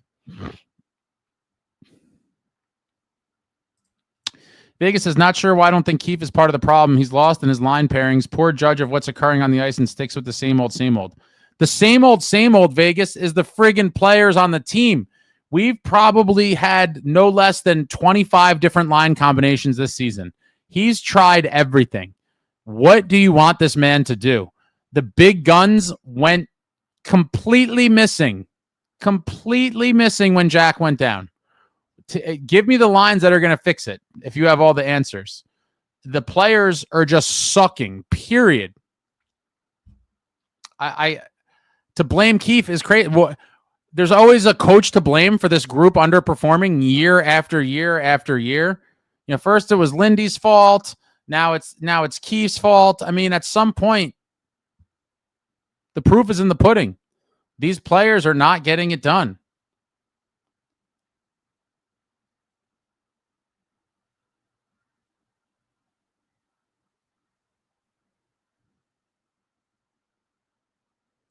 Your choice of city. I mean, your choice of city. Let your mind do the talking for this question. That's a good one. I'd have to really think about that.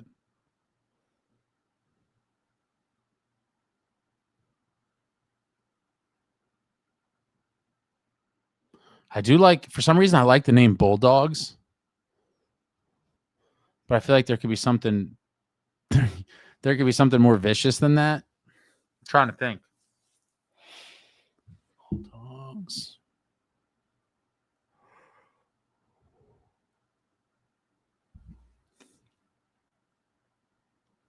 Alaska Freeze. I kind of like that. Neil, should be interesting once Covey is ready to come back because they have to activate him. Can't keep healthy player on LTIR. Can't imagine what this fool will do. Well, first of all, I think you can keep a healthy player on LTIR, but that's certainly a topic for another day. The Saskatoon Snipers.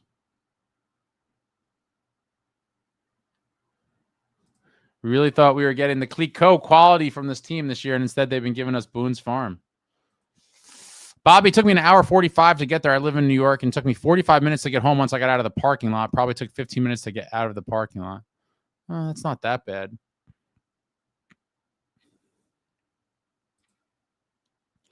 Roland, I know you keep saying you don't want to do this, but Nico plus other pieces for Quinn offseason trade if Minnesota flames out. Guerin is not trading Quinn Hughes, guys. He's no fool. Quinn Hughes is going to sign there.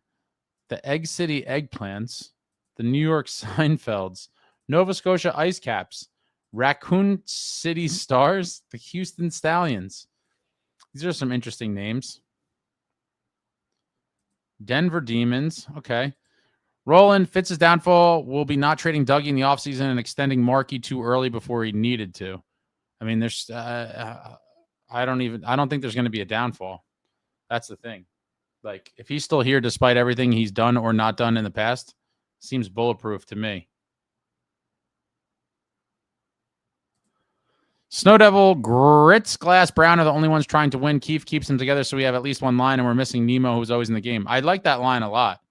I've told you guys for a long time that, while I completely agree that Grits is a top 6 talent, he really is best served and deployed for this team on the third line, in my opinion. That gives you the most balanced offensive attack possible when the other lines are obviously doing something, not like what they've been doing as of late, but to really have a third line that could exploit some matchups against the other team and get some timely goals is huge.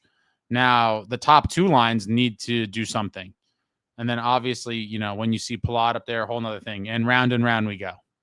And round we go. Daniel, Ace could have a team out of Ventura, California, and they can be called the Ace Venturas. Justin, Oklahoma F5s. Army, wondering if some shit was talked about Keefe in that players only meeting. I mean, if they talk shit about anyone other than themselves, shame on them. Neil said, saw a report that TF was actively shopping Nemitz. Wow. Where did you see that? And was that recently, Neil? The Jersey Jesters, Oklahoma Twisters. Chowski, have you seen the show Shoresy? No, I know. I've seen like a couple-minute clip of one. What platform is that on again? I know so many people have recommended it, and I've seen little snippets. It's been on my list of things to watch, but between, Devils games, doing this show, watching on the fly and other things, it's like there's so much stuff. It's hard to keep up. It's nearly impossible to keep up, really. Brooklyn Bushmasters. Per ESPN box score, round one versus Florida at Meadowlands, game one. 15,024. That's quite a jump from 1 to 2.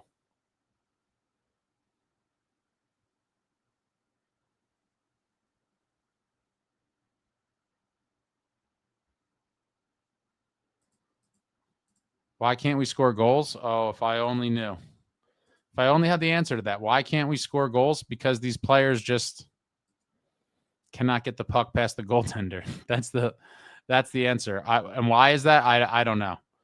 This may be on paper. Well, I mean, it's been very similar, I would say, for the past 3 or 4 years.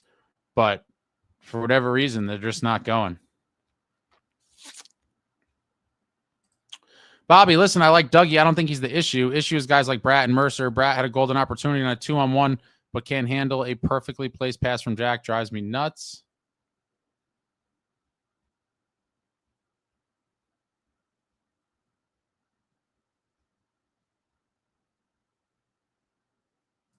Happy Holidays, the 5-star.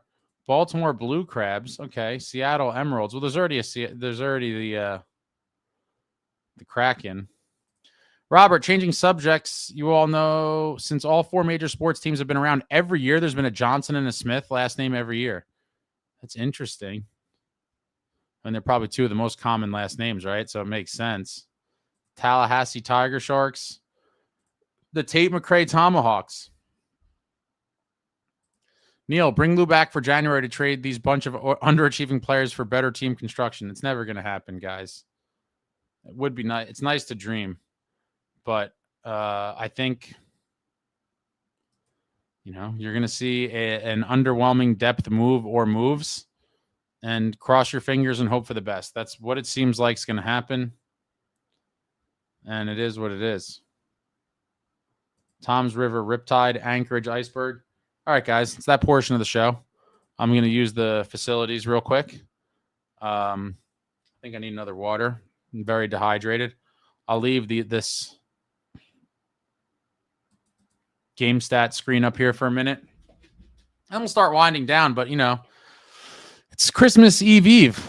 Well, now it's technically Christmas Eve morning, but I got nowhere to be. So as long as there's something going on, I'll stick around for a minute. But I'll be back in 2 minutes using the bathroom and getting another water because I'm a little dehydrated. Be right back.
I got another noon or two, guys.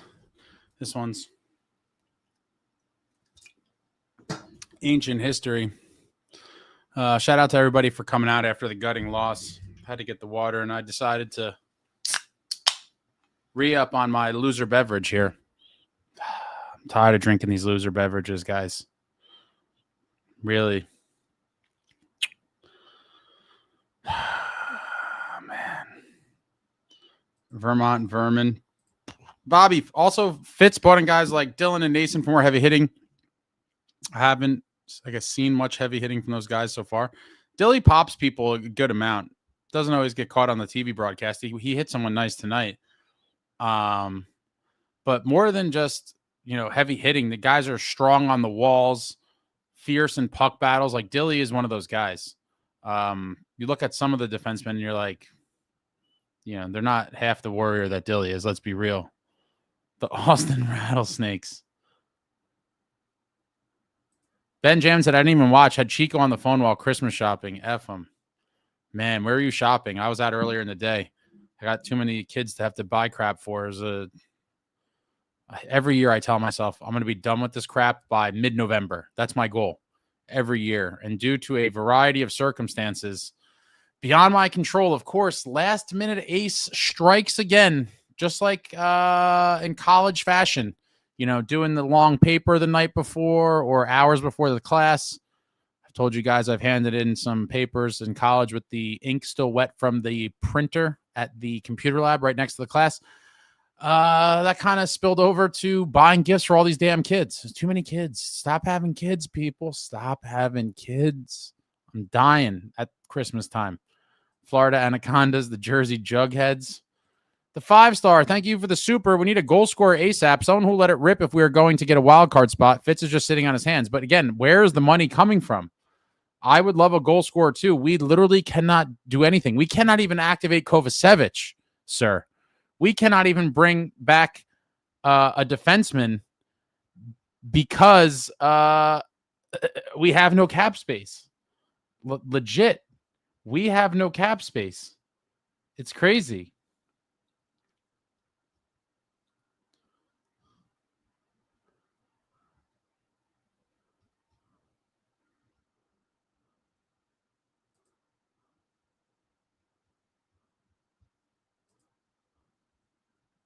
It's a depressing state of affairs.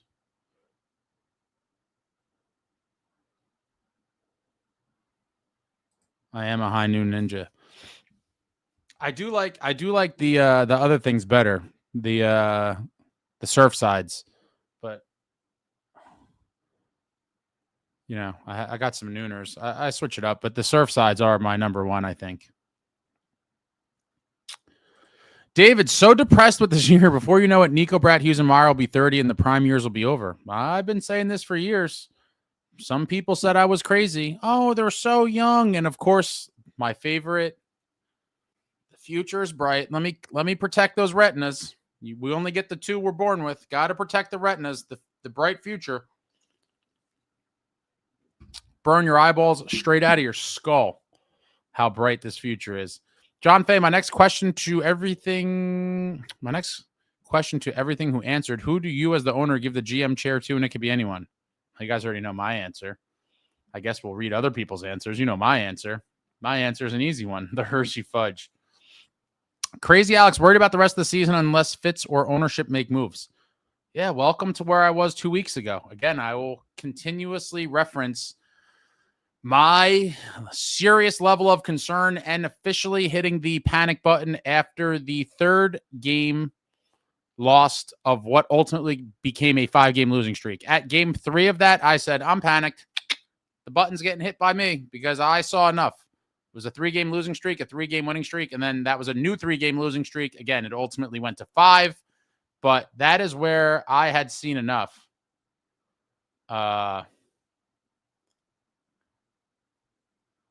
Jack, would you guarantee a cup this year if it meant no playoffs for the next 50 years? 100%, dude. I've said a million times, I'm just hoping to see one more cup in my life. And so if I could guarantee it this year and then no playoffs for 50 years, that's it. That's the one cup I wanted to see. Obviously, that would suck, but I would take that deal. That would be my one more cup. Bobby, we also need Nemo back. Without him, there's zero offensive threat on D. Luke has been completely invisible all year. So much for him being an offensive weapon. Give him some time. I know it sucks. It's been a rough patch for him. I thought once he scored in those couple games, he was going to start turning it around, and hopefully he does. Maybe this break will be a nice little reset for him. But he's playing a ton of minutes. What did he play tonight? Let's see.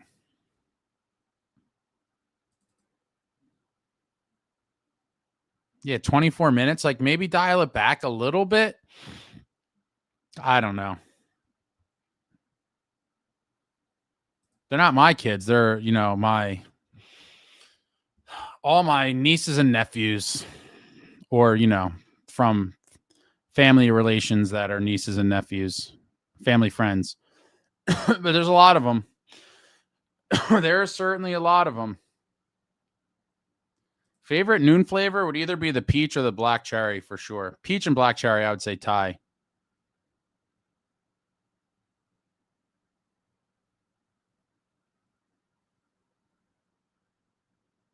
The 5-star, it's time for Brendan Shanahan. He actually has balls. He's probably number 2 on my list. Marty, my number 1, and then I'd probably go. I've mentioned Shanny and Brian Burke before, but I think Shanny would be my number 2. And he was victimized by that rotten core in Toronto as well. David S., not to point fingers, but I feel like Hamilton is holding Fitz up for making trades and improving the team. Yeah, probably. But here's the thing. How are you going to blame Dougie for not wanting to go somewhere he doesn't want to go? Fitz is the one that gave him the trade protection. So to blame the player, it's like, blame the player for not giving up something he had negotiated for in his contract to prevent this very thing from happening? Like, I can't live in that world. RME, no cap space. The only thing that'll save this team is getting a real coach like DeBoer who plays a more offensive style. I don't think any coach is fixing this team as is. I think a new general manager would go much further than a new coach would.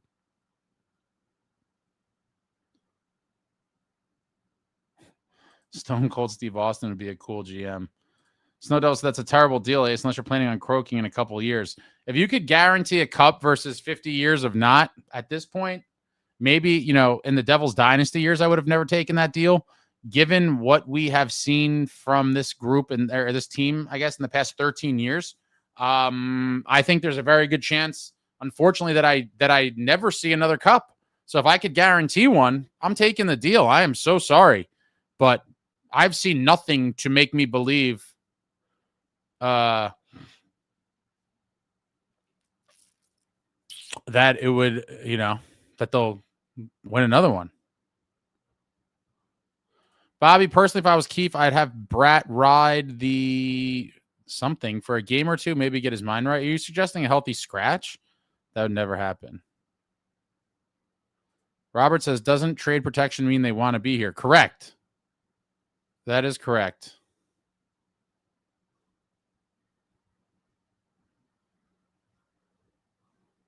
Some of the so-called cellar dwellers are starting to heat up the problem at the TD. The trade deadline could be not enough sellers, and we could really be up Schitt's Creek. Guys, that's all true, that there could be way more buyers than sellers because of how many teams will be in the race. But the reality is, it does not matter at all because the Devils have no cap space. None. They need to find cap space just to bring Kovacevic back. I really have no idea how this is going to be handled at this point. It really has become quite a mess. Quite a mess. How does it get fixed? I don't know. I really don't have the answer. Trading Dougie mathematically is what, gives you the most hope, but given the trade protection and everything else, it's not very likely, I don't think. Maybe we'll grab Doughty. Yeah, healthy scratch. I don't think you're going to see any of the big guys ever healthy scratched.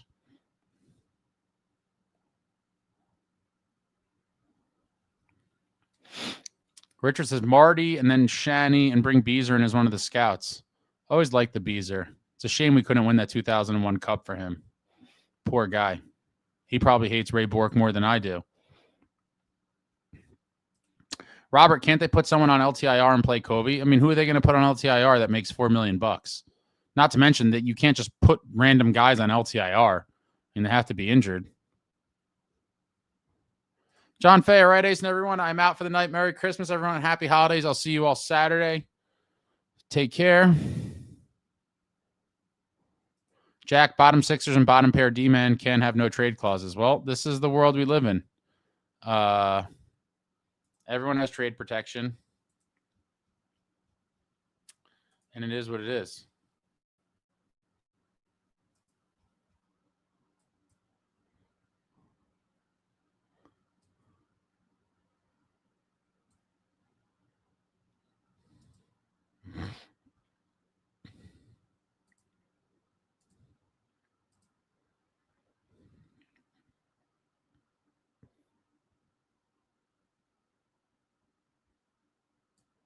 I'm going to play you guys a little snippet.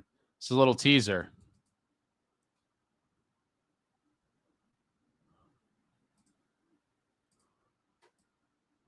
It didn't work. My bad. It's the wrong thing. Curtis Gabriel interview coming. It's going to premiere Friday. Wait, why is this not? Oh, here we go. Pretty much going on the most profound journey you could possibly ever go on as a human being. That's what's been happening. Hockey, as we know, is a microcosm of life, and that's why we love it. There's so many emotions. There's so many storylines. It brings forward the human condition. And my goodness, did my 13 years between the OHL and pro hockey condense probably a century's worth of life experience into that time. And when that career ended at 29 years old, there was some hell to pay, pretty much, of what I had to go through. That's Curtis Gabriel, reflecting on life after hockey. Long interview with him. Great guy, great stories, some great insight. That is going to premiere Friday. That will probably be posted tomorrow. Definitely check that out. Really, really interesting conversation. Really nice guy. Very interesting guy. Curtis Gabriel interview comes out Friday. Let me see here. Snow Devil says Carolina probably doesn't even consider us rivals. They just pity us at this point. Look, I'm sure they still consider us rivals, but they certainly own us.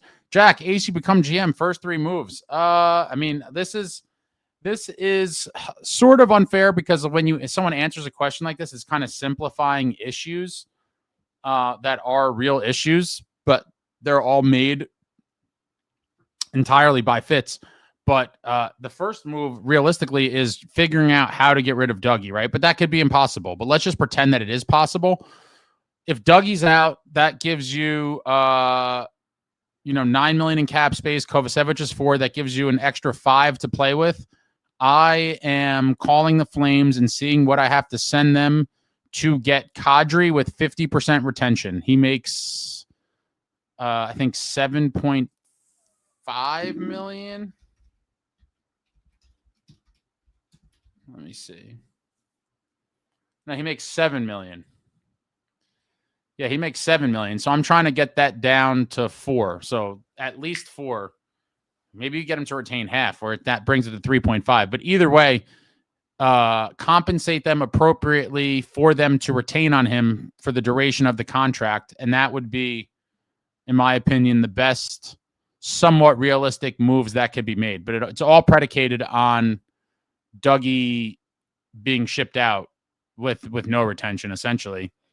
Yeah, gives you $5 million play money after Kovacevic, and then you pay the piper to Calgary to get Kadri with enough retention so you could fit him under the cap. That would be my number one somewhat realistic move.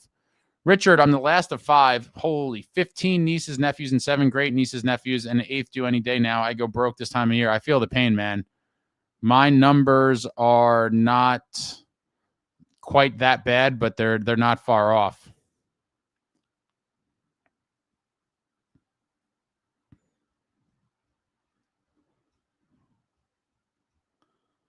Robert, why are you so high on Kadri Ace? I want to hear it. He's 35, whatever. 35 is not dead, number one.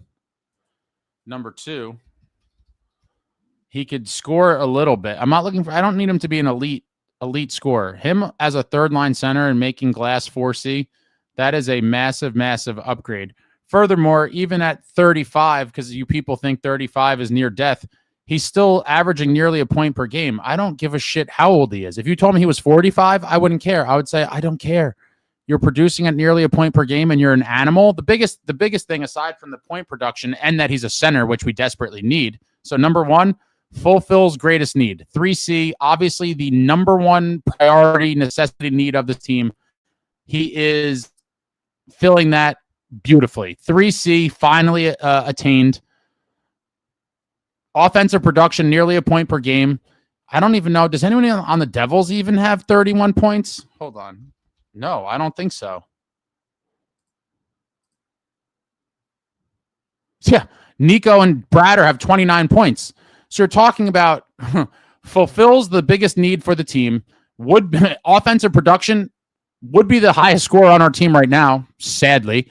Number three is a complete dog and an animal who will do anything to win, will fight people, will smash people, will not back down from anybody, and brings that real nasty FU snarl that this team so desperately needs because they do not have it at all. At all! And he brings that. And so that is why I am so high on Kadri. That is a playoff player. That is a winner. That is a guy that will drag guys into the fire. And that's a guy that you want to be with in those battles. TJK, my high school team has had more wins in December than the Devils, and our season started in early December. Man, yeah, I don't care about his shooting percentage. Leading scorer on the team. Don't care. Yeah, exactly. Yeah, Kadri would be our leading point scorer. Exactly. Literally would have the most points on the team. Chowski, need more aggressive players in the team that can win battles on the boards. Our top six cannot play that style, which is necessary when the offense is inconsistent like ours. Completely. Richard, please talk me off the ledge. I've got this bad feeling Ovi is going to truck Jack on Saturday. Maybe. But Jack is pretty slippery and evasive. You got to catch him to do it. It's a concern anytime you're playing against a guy like that. Ovi doesn't care. He'll truck anybody. How could you not love watching Ovechkin? What a just absolute animal. They don't make him like Ovechkin anymore. Guy's a complete just throwback gamer. Yeah, 33 and older is a dinosaur for sure. Gleason, Kadri would be great so we could ruin a playoff series the mistake again for the third time. Come on, man. RME, 35 is old. He ain't helping us win a cup while he's still gonna be good. But these aren't lifetime contracts. The time to win is now. If the Devils don't win in the next few years, they're not winning for a long time. I mean, do you guys realize this? Kadri is a win now move. That literally is the definition of a win now move.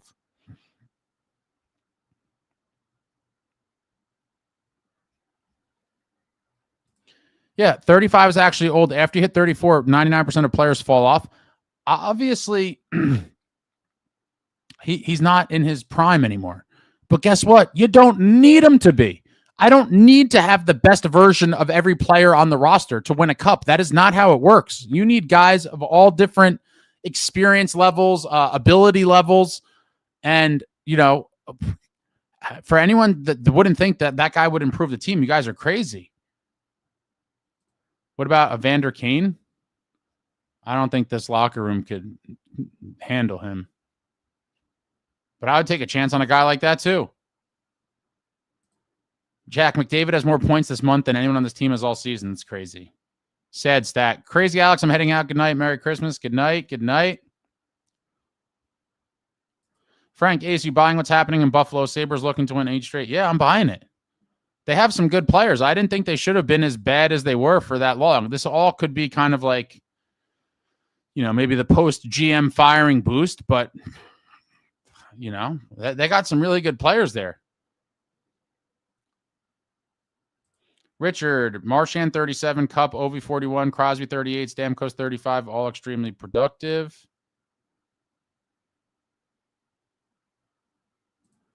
I can somewhat agree with Gleason. I mean, Dougie is 32, and look how bad his numbers are. Now add 3 years to that, and you get Kadri. David, that is the single dumbest thing someone said on here tonight. And a lot of dumb things, but that one takes the cake. Dougie being 32 has absolutely nothing to do with Kadri. Furthermore, you could do the same thing. Okay, so Dougie plus 5 years is Marchand, and look what Marchand is doing. Or Dougie plus 6 years is Crosby. So it really makes no sense whatsoever. It's just a horrible logic. Suk says, you're talking to some youngins, Run, and they have not seen the makeup of a winner in their lifetimes. I think that's the sad reality, that these newer fans are conditioned to believe that everyone needs to be in their prime or close to it and under 30, and that's how you win a cup. Absolutely not. You need the grizzled veterans and the dogs too. And without them, you ain't going to win. Period. So is Kadri at the top of his game? Maybe not, but guess what? It doesn't matter, and I don't care. He is a win now player. That is a guy you want for playoff runs, period. Austin said, what is Fitz waiting for to make a trade to get offense to the Devils? He has no cap space. We literally have no money to even bring back Kovacevic. It's funny how people keep talking about this as if it's not like a real thing. Like, I want to see help too. But the first thing you would need to see is a trade to get money out of here so that we have money available to get other players. Right now, we have no cap space at all.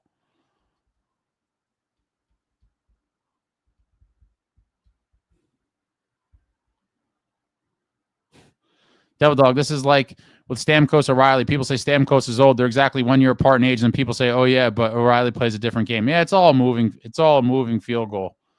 Moving the goalposts. The same thing doesn't hold up when you poke holes in the logic. Age is just a number. For every guy, it's different. For 32, for some guys, it's completely washed. For other guys, it's not. Age is not a universal kind of thing from player to player. Can we get Prime Kovalchuk back? If only, man. A Prime Kovy on this roster right now would be filth.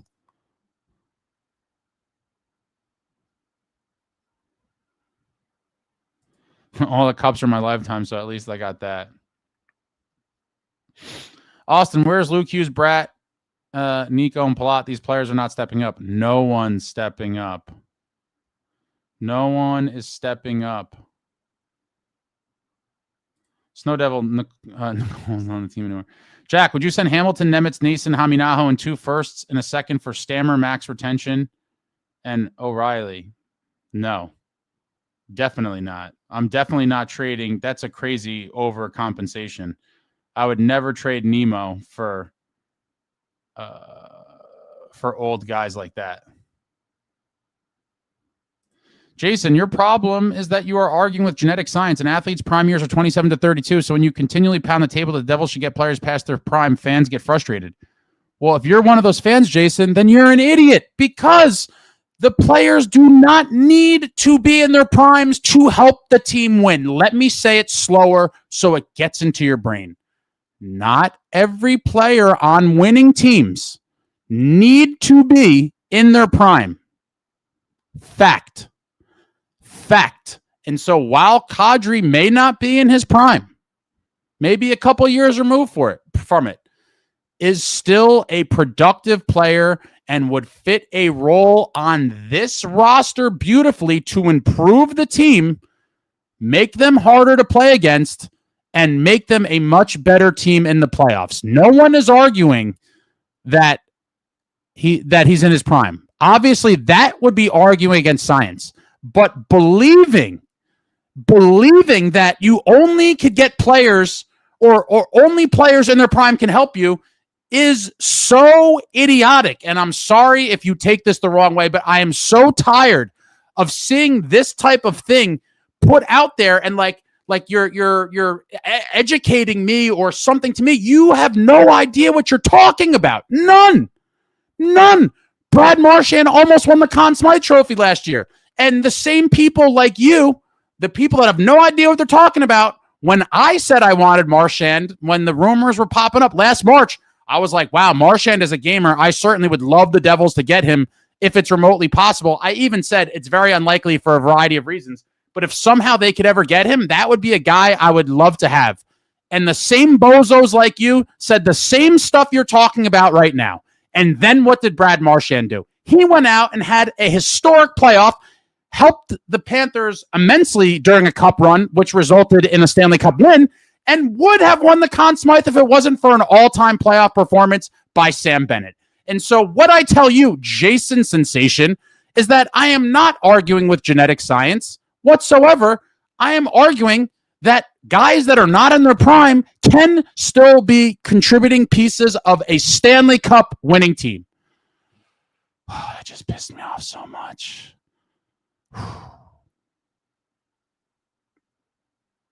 Okay. Yeah, I certainly was upset at that comment. Completely insane. Completely insane. Chowski, did no one see that? That was the guy I used. That was the first one that came to mind because we were just talking about him 2 seconds ago. Literally the same people like him, when I said I wanted Marchand, said the same stuff. On what planet does everyone need to be in their prime for them to be a piece that could help you? It is just the dumbest thing I've ever heard. Dumbest thing I've ever heard. Well, is Sergei Bobrovsky in his prime? I would argue he's certainly not, right? Old goalie, back-to-back cup champion. Unbelievable. Devil Dog. Brodeur was 40 in the 2012 finals, and he got 2 within 60 minutes of a game 7 of winning cup number 4. Yeah, I know. He didn't ruin my night, but he really pissed me off. I mean, my God, like what planet do people live on? Like so frustrating. Like I'm the idiot. You're arguing against science. No, I'm not. Not at all. I'm not claiming he's in his prime. He doesn't have to be. It's insane. And you would think that I'm talking about a guy that has like 5 points on the year and that I'm like, going all out for this guy that has no production to show for it. The guy literally would be the highest scorer on our team, almost a point per game. I can't. Suk, I got to agree with running hard here. Some of you have no idea how a conditioned athlete of 10 plus years in their body's age, some of them have still gas in the tank, even if it isn't full. Yeah. Army, Marchand is a Hall of Fame, Chowski. I like Kadri too, but it's a moot point. We fans free up cap space. But I prefaced all of this with, if you have the cap space. Yeah, these people think like, oh, I'm, some 35-year-olds are probably like, oh, I'm 35, I'm dying. Well, they ain't you. You ruined my Christmas, Jason. Thanks a lot. The 5-star Yager was a 60-point guy in his early 40s. I just can't believe that this is many people think like that. And it's like, what? Go look up rosters of cup winning teams. My God. It's insane. These athletes are not like your fathers. Robert, I'll take a 46-year-old Claude right now. Snow Devil, Marchand was the reason Florida won the cup. They wouldn't have won the second cup without him. I just can't believe. Arguing with science. Damn it, Jason, you ruined everyone's Christmas. Jack, the good news is that a relatively big move will have to happen when Kovacevic gets back. That will be very telling how it's handled and will happen within the next week or two, so it won't wait long. I think this could wait longer. I think this could go on a little bit longer than you think.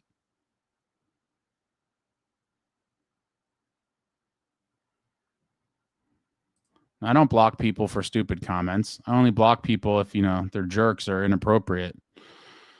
Make all the stupid comments you want, but just know I might unleash on you. But that one just really, a lot of the stupid comments don't bother me, but the way that one was phrased and everything, that really got me fired up. Because it probably because it maybe was like a hot button thing, because I've seen so many people say that and it's like, what are you talking about? Like, what are you talking about? Why would the guy have to be in his prime to help this team win? It just doesn't make sense. Jason getting coal for Christmas. Robert says Jason just logged out. Well, that's fine. Sometimes the truth hurts. The man from Jersey's team is frustrating as F. Instead of going into the Christmas break in a 4-game winning streak, which was very much possible, we enter on a 2-game losing streak, scoring 2 pitiful goals. Couldn't agree more. We could have went on a 4-game winning streak. I would have even settled for the 3-1, honestly. After the 2 big road games, the wins in Vegas and Utah, if we had won one of the Buffalo or tonight's game and lost the other, like 3-1 in the last 4. Could live with it. But dropping the 2 and now 2-2 is terrible. Jersey Root says Jason probably thinks Jake Paul is a great boxer. It's because he's near his prime. Yeah. Sook says some of you in here are responsible for the idiotic comments I have to read on Twitter, aren't you? I'd imagine.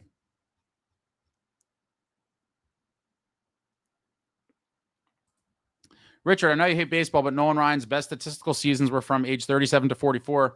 Jaromir Jagr, 41, led the NJ Devils in points. What a season that was for Jagr.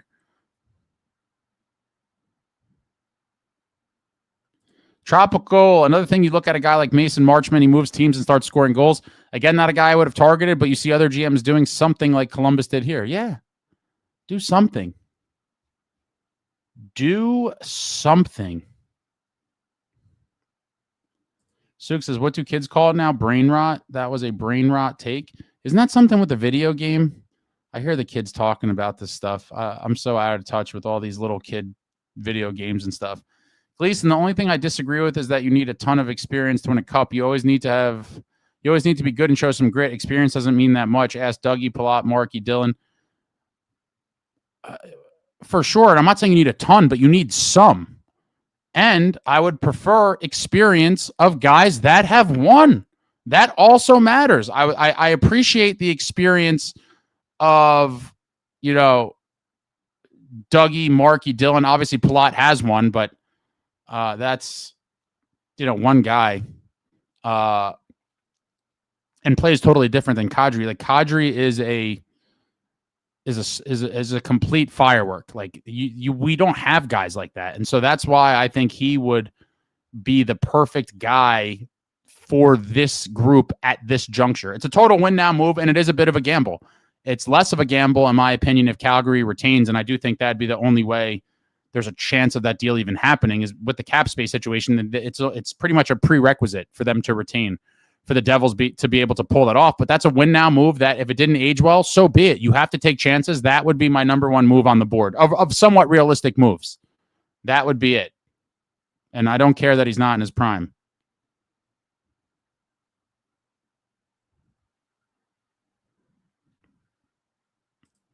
He was 40, Richard. Marty was 40 when they went to the finals against the Kings. Crazy. Sign Jagr. I'm down. Sign Jagr. That poor science book. Gleason. Fitz also hired Keefe to make this team more of a playoff style or playoff ready team, and now we are a worse team overall. Players don't thrive in the system. These players don't thrive, period. Why does everyone want to scapegoat everybody but the players? At some point, you have to be like, you are not getting it done. And there's no one else to blame but you. I cannot blame Sheldon Keefe for Bratt scoring a single goal in the past. When the hell was the last time he scored? A month ago? 2 months ago? I mean, I can't blame Keefe for that. It's not like Bratt is playing in this system that's stifling him so much and he's not getting chances. He's had tons of chances. He can't finish. I cannot blame Sheldon Keefe for that. Jackhughes did not score on a breakaway tonight, nor did Connor Brown. I am not blaming Sheldon Keefe for that. So you could try to divert blame or whatever you want from whoever, but in the end, it always comes back to these guys are not getting it done, period. Period.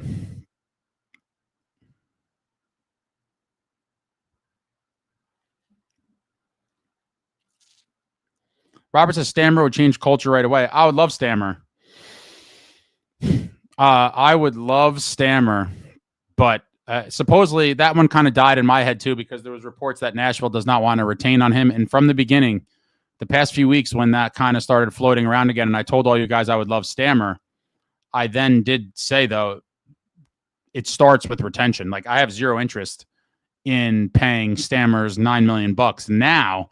As a kind of additional thing to that, I think someone posed the question a couple games ago, and it's highly unlikely, but in the unlikely scenario that Dougie was willing to go to Nashville, would I potentially trade them with and take Stammer on with no retention? I may, because that's bad contract for bad contract. if there's no other possible way to get rid of Dougie and that was on the table, and again, I don't think Dougie would ever go there. Like, this is a crazy hypothetical, but someone put it out there. I think I probably would consider it. But, you know, Stammer is one of those guys that commands respect on and off the ice everywhere he goes. First ballot Hall of Famer, multiple cup winner, just Olympic gold medalist. The guy's won everything. He's a winner and he's a leader. And I think the team desperately could use a guy like that as soon as possible. And I'm sorry to say, when people are like, oh, that's what Palat was for, like, there's levels to this shit.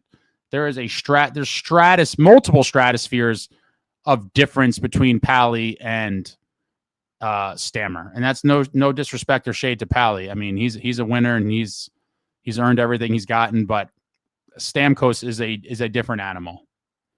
And I think he would have a big impact. Gleason, I don't even think we free up the 3.6 whatever million to get Kadri.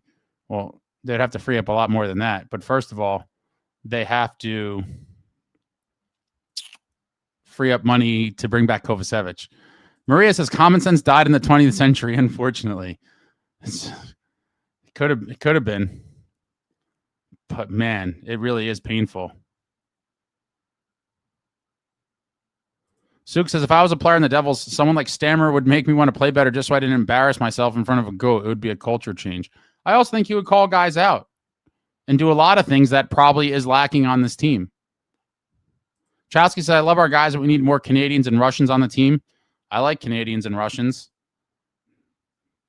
Two groups you see plenty of on Stanley Cup winning rosters, including all three New Jersey Devils Cup winning teams. Jersey Roots, Ace, would you rather have 1 million followers or a Devils Stanley Cup victory? Is that even a real question? I don't give a shit about followers. I mean, I'm not going to say I don't give a shit. I appreciate all of you. In the grand scheme of things, it means nothing. Hopefully, the thought process is as this potentially gets bigger, it could allow for cooler things to happen for the channel. But in the end, that is the easiest question to answer whatsoever. A Devils Stanley Cup victory easily. 1 million followers. I mean, yeah, that'd be great. That's never going to happen, but I'm not fixated or worried about that. I am fixated and worried about the Devils winning another Stanley Cup before I die. And so that is an easy answer. The Devils Stanley Cup victory with no hesitation. Gleason, what do you think the difference is between Bratt when he scored 30 something and this year? I don't know. Maybe he could be slightly injured. I don't know. I do think not playing with Jack may have messed him a little bit. I don't know. I'm hoping they rest up during this break and they leave peanut butter and jelly together. And when we come out of the break, they start getting it going and start finishing. We need to snap out of this funk, but I think the best chance for Bratter to come back to life is going to be playing with Jack. So I hope that does continue. Chowski says we need Stammer, make it happen no matter what. I would love it, man. But at this point, like I've said, guys, we have no cap space. My expectations are little to none. I think we see a Sprong-esque type move or moves, and I really do think that is going to be it. Justin Ace, I didn't think one comment could piss you off like that. Most of the time, you're right, but stuff like that and like the condescending fashion in which he wrote it, it was twofold. It was the condescending fashion in which he wrote it and the fact that it's something I've seen parroted by tons of people. And it's like, how could this many people have the same dumb thought? And I keep telling myself, just ignore these people and these types of comments, but it's so hard. And like I said, the way that he condescendingly wrote it, it just sent me over the edge.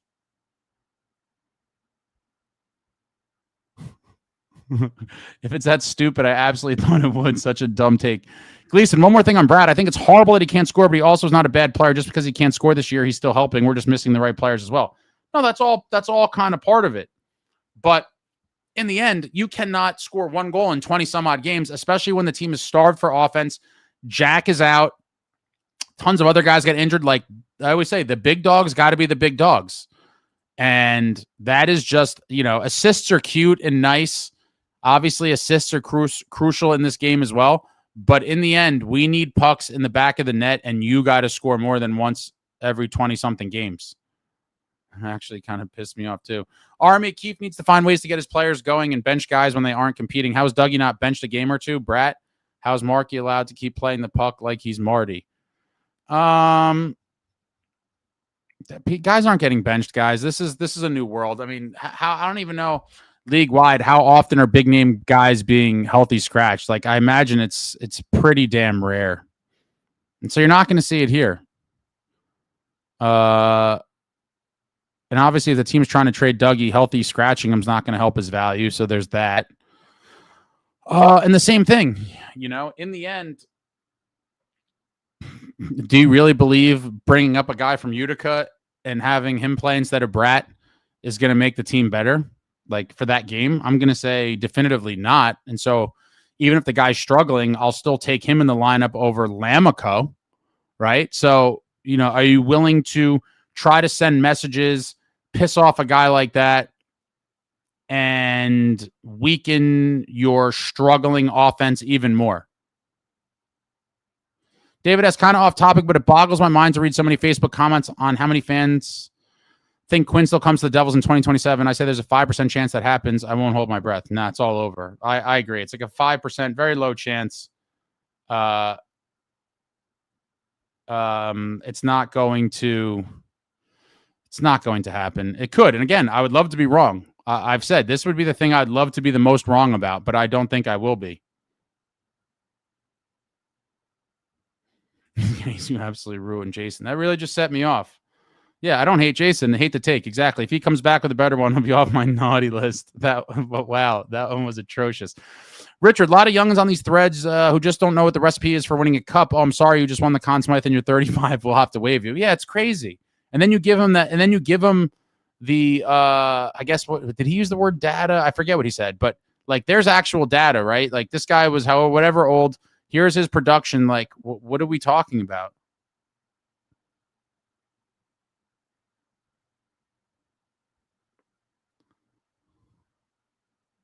Bring back Lindy Ruff. Gleason, Jason and Ace can both be right. Gleason, you're losing me right away. In that particular scenario, he could not be more wrong. You want players in their prime and generally at their most productive age, but pieces you bring in to help can be older guys, even if they are 35. Well, we were literally talking about Kadri in terms of this particular team.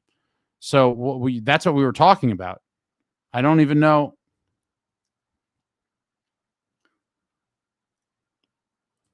Suk, it's not so much people talking about things they don't know. It's doing that and acting like what they're saying is fact with a smug tone. Yes, the worst kind. Oh, God. You fully understand. That literally is what, and because, like I said, it was something that I've seen so many times, and so I had prior interactions with this group of people, and then, like he said, saying it as if it's fact with the arrogant, smug tone, it just sent me over the top. Bill A.G. New? Stamkos at 8 million, no thanks. Again, I don't know if you missed the part where I said I would like retention. That's where the conversation starts. But I don't think that's likely. Yeah. Ideally have Preds retain. Justin, you need experience to win the Stanley Cup. Only if it's under 32, Justin, because at 33 years old, these guys completely break down and they're of no use to your hockey club because they're out of their prime and they have no use. The Devils can't be getting guys 33 and older. 32 and younger only, please and thank you. Bill, Devils need a Brady Tkachuk. Oh, if only it were that easy. If only it were that easy to go get a Brady Tkachuk. Chowski, what would you sacrifice to get McDavid here? I mean, what would I not?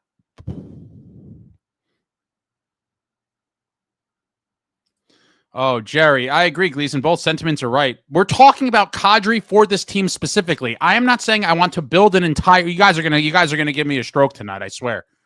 I'm not saying to build an entire team of those guys. I am talking about, as of today, adding a piece to the existing Devils team as constructed. That's what I'm talking about. We're not talking about building a team philosophies or general principles. We're talking about a very specific situation involving a very specific player. I also like older players, but Ace is lying if he's trying to say what happened with Palat doesn't give him trepidation. And this is another one. You guys are really going to send me over the edge. No, it doesn't, because you're not going to win on every deal. Palat was a whiff, but guess what? That doesn't mean that I'm never going after an older guy again because I have Palat-induced PTSD. And I've talked about this in the past couple weeks. This fan base is going to suffer Andre Palat-induced PTSD for generations to come. Anytime a guy over the age of 30 is talked about being possibly brought into this Devils organization, people are forever going to start talking about Andre Palat, and it's the next Palat, and it's Palat 2.0. And maybe it is, but maybe it's not.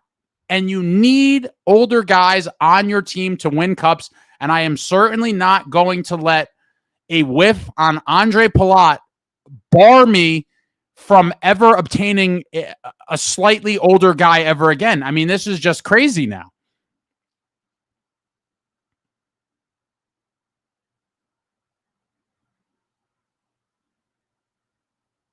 The man from Jersey 201, Merry Christmas, Ace, and everyone tuned in. Hopefully we could do the reverse of last season and kick ass after Christmas. Yeah, that'd be nice.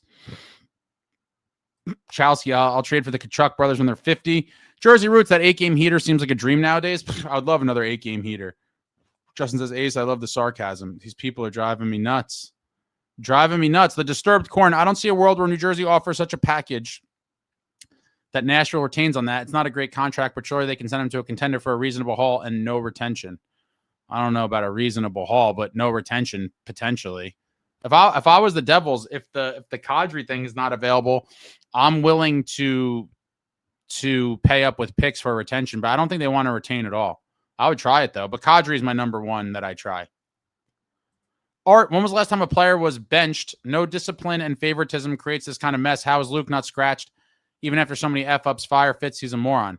Well, I don't want Fitz here either, but in terms of, scratching guys, like when was the last time anyone was scratched? You guys make it sound like they're scratching guys, healthy scratching guys left and right, and Luke gets some sort of favorable treatment, doesn't get scratched. It's not he's getting favorable treatment. Everybody gets it. Country club atmosphere. No one is being healthy scratched.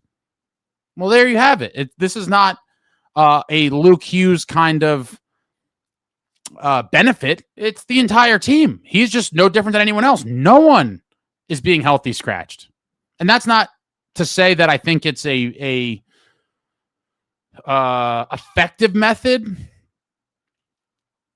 of trying to shake up a group. I certainly wouldn't be against it if it happened. I don't know that I'm as fired up as some of you to call for it, but for a team that's struggling, so, like I say, offensively so mightily, to try to teach guys lessons and weaken the team some more. I don't know. It just could, and I think it could backfire beyond that as well. There's so many different kind of variables when you're talking about an instance like that, but no one's being healthy scratched.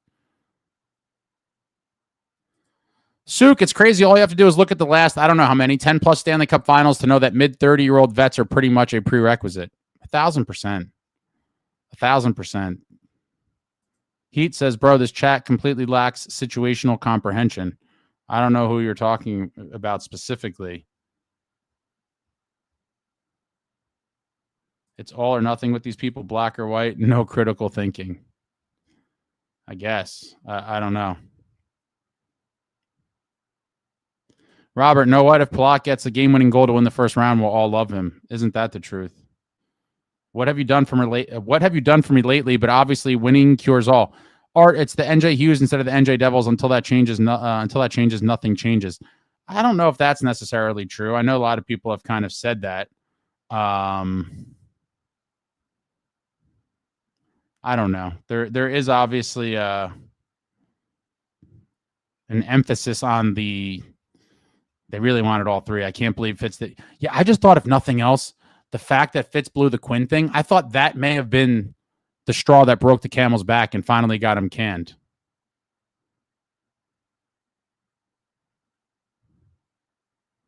Because I thought the owners would have really enjoyed that and wanted it to happen, but it did not happen. But I don't know. I think it's a failed administration and we need a new GM. Justin said they took a chance on Palat. They failed. That doesn't mean you don't try again. Completely agree. Like, so because Palat didn't pan out, we're never going to get a slightly older guy ever again. I'm happy when we're on a 1-game heater, just playing 1 full game. Oh, boy.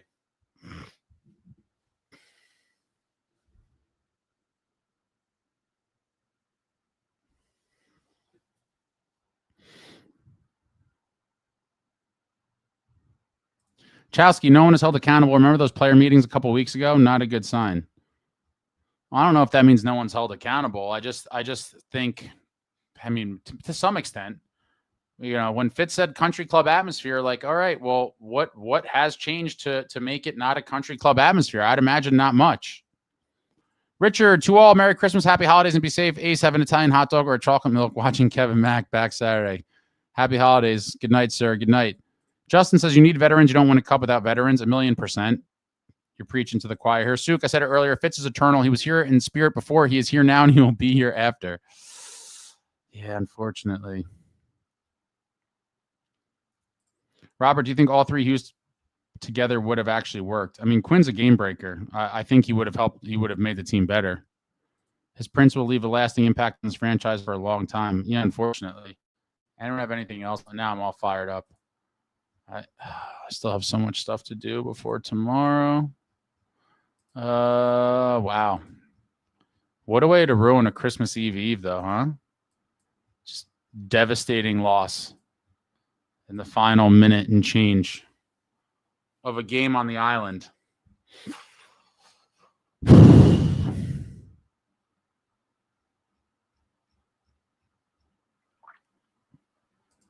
Suk said Quinn could have helped Luke. Gleason, you can get older guys, just don't sign them 31 years old to 36 with a 10-team trade list or something. Connor Brown, for example, is a veteran you go for. I would put Kadri in the same kind of mix. And because of the style of play that he brings and the position that he plays, he would be, I think, a great piece. Army, these were 2 of the most depressing games of the season, especially after getting injured guys back like it was a gift. Would have punched the nuts. Keep better of a plan coming out of the break because Fitz won't. These guys got to start burying pucks. Jason, you have to consider the worst contract signing in history, the $9 million a year till 2031 Timo minus. That contract broke this team, and they are done until they could find a way to dump the. Oh my God! Now I believe I'm being trolled. Jason, of all the things wrong with this team, and you're trying to blame Timomeier and Timomeier's contract, shame on you. I don't even have the energy to rip you the way you deserve to be ripped because I already did it to someone else tonight for an equally as bad take. Actually, I don't even know if yours is worse, but I just don't have the energy to do it. But you are just so misinformed, and I don't have the energy to rip you the way you deserve. You're consider yourself one of the fortunate ones, Jason. Timo Meier and his contract is certainly not the problem with this team. You need to do some research. Robert said, like players say, flush it and start over next game. I'm tired of saying that. But like, is that after every game? I do agree with this. Fire Fitzgerald now. 3 years ago, it was a long time ago. I wanted it after the 23-24 season when he did not get a goalie, when we slowly drowned without goaltending. But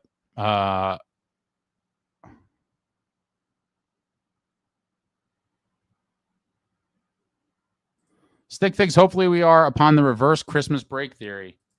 I can't. All of the optimism and hope, like has been drained slowly from my body over these past few weeks. And just when they pull you back in with the little 2 games in Vegas and Utah, and followed up with a stinker at home against the Sabres, and now another one on the island. Jason, really, dude? Another Jason. Yeah, it's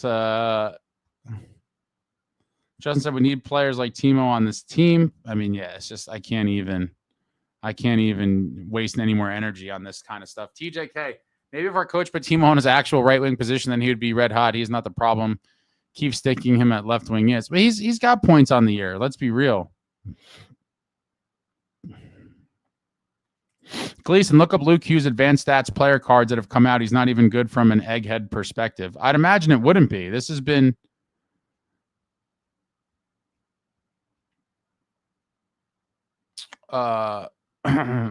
he's had a rough start to the season. Art says, Justin Smith, what games are you watching?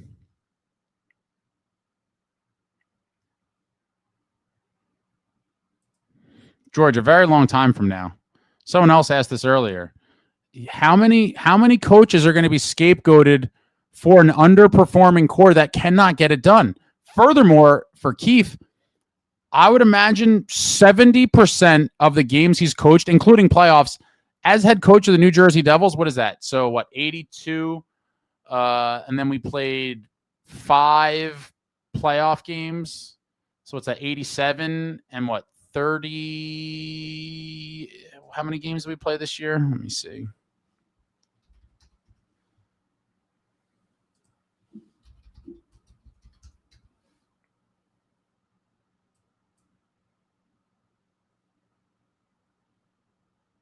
$37. Oh my God.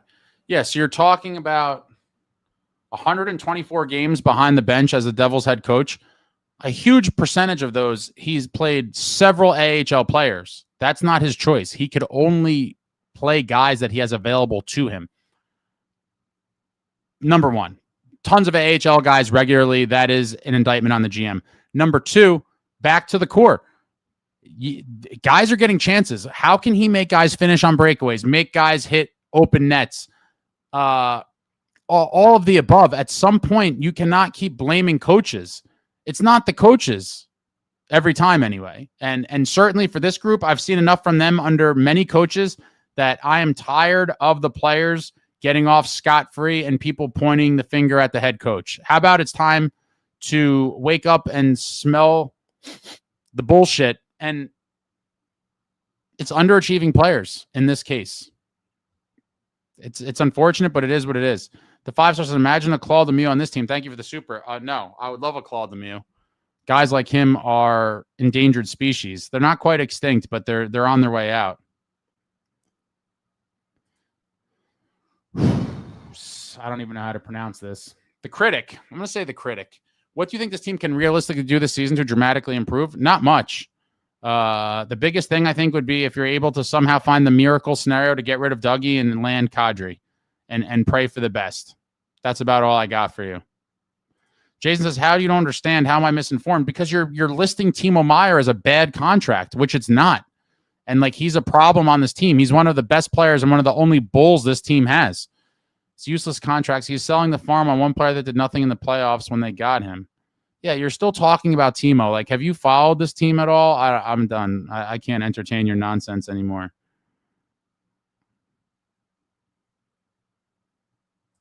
The man from Jersey, look at championship-winning teams across all of major professional sports. They always have vets. Yeah, of course.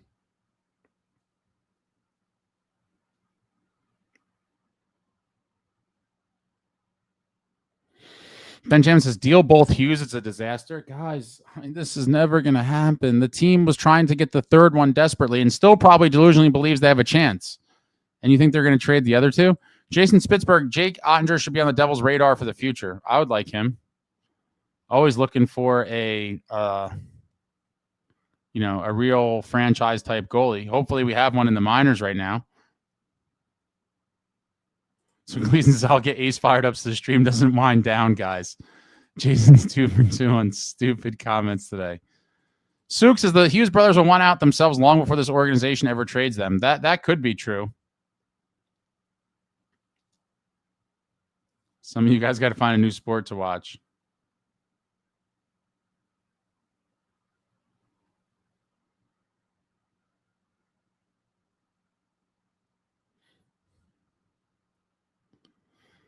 The man from Jersey, the problem with this team is that we are entirely too soft and look uninspired on too many nights. The team should not be scoring 1 goal in back-to-back games. We need dogs. Yeah. For sure. For sure. Kadri.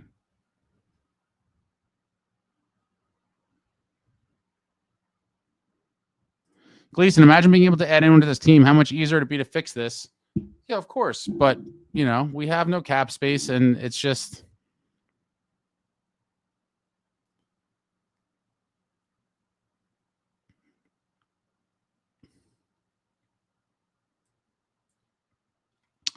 Stick Figs, THG recently rated us as a bottom-of-the-barrel franchise explicitly because of Fitzgerald's failure to surround Jack and Top Guns with capable players at the right time. And that's 1,000% justified, and I would have done the same.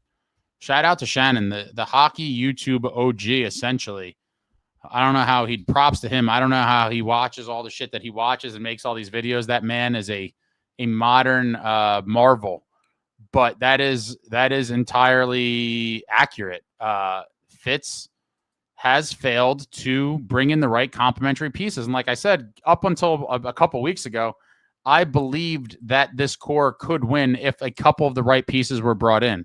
Now I'm kind of still iffy about it, leaning a little bit more towards no, but it would be like two pretty impactful pieces, and there's no way it's ever going to happen. So, I'm coming to grips with the fact that it's just not the group. Crazy Coasty, hey Aces, everybody put the interviews in a playlist. Yeah, there is a playlist actually, and I got more coming up, so stay tuned. I just put the link in the chat. There are the interviews.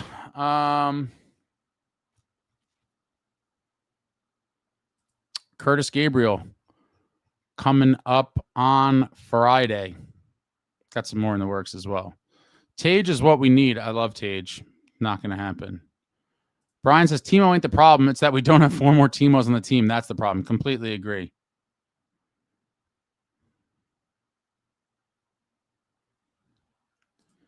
The critic, Ace, I unfortunately agree. We can't do much this season to contend at the top. I think getting rid of Fitz is step one, and then shuffling out the core surrounding Jack and Timo with McCann, Tuck, etc. I mean, even if it's not those guys, you need a different makeup and a new DNA for this team. The DNA of this core is losing DNA. Let's be real. It's loser DNA. And I blame a lot of that on Fitz, unfortunately. And yeah, I don't think there's any chance of anything getting better while he's still here. I think he needs to go. And I think not doing it ASAP is malpractice by the owners. Why flush away this season? This season still could be salvaged by a capable GM, in my opinion. Still could be. But, letting him burn another precious season is criminal. Sooks, I saw THG was down on us. I was happy to see it. Team stuck in place with no clear direction to go. Brian, if Fitz waits till the deadline to make a move, which he likely will because he's a moron, I have no faith we'll get anybody. He needs to act after the roster freeze. He's always messing things up. We have no money, Brian. We have no money. I don't know what the asking price for Sherwood is. It's supposedly pretty high from what I saw. The critic, I think we need a bold retool, not so much a full-blown rebuild. Jack deserves better. For sure, but what makes you believe that Fitzgerald is capable of doing that? And why hasn't it happened already? I mean, the track record is there, and it's damning, unfortunately. And it's very frustrating. Brian, I know we've tried it a few times, but why can't we put Timo and Jack together for 10 games, nothing to lose? I'm sure Jack probably, or they mutually said, like, they think they're better off, not playing together. I certainly would try it just to see. We have seen it before and the results weren't great, but I certainly would try it again. Yeah, Curtis was awesome. Really, really nice and interesting fella. I think tomorrow the premiere will show up. So you'll see the premiere, and it's going to be Friday the 26th. I might do a live after it. Maybe even with Curtis. We'll see.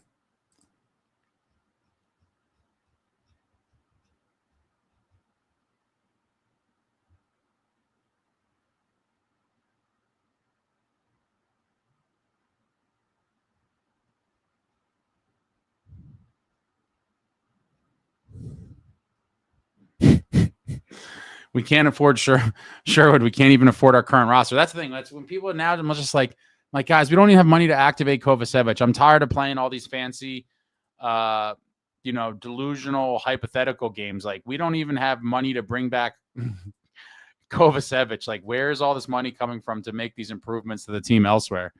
It's a fun game to play, but at this point, I'm exhausted. Like, nothing is happening anytime soon. And it's unfortunate because it does feel like another season that was somewhat promising slipping away.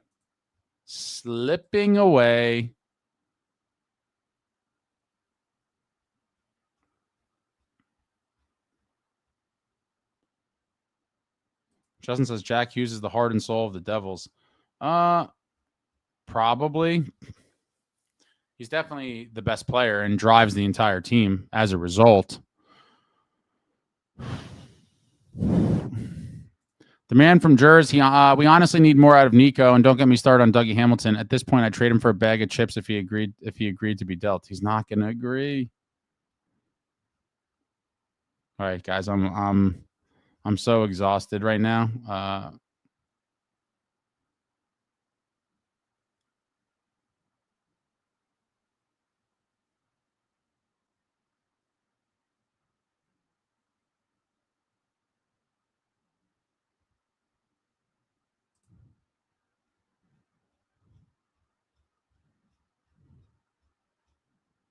Man.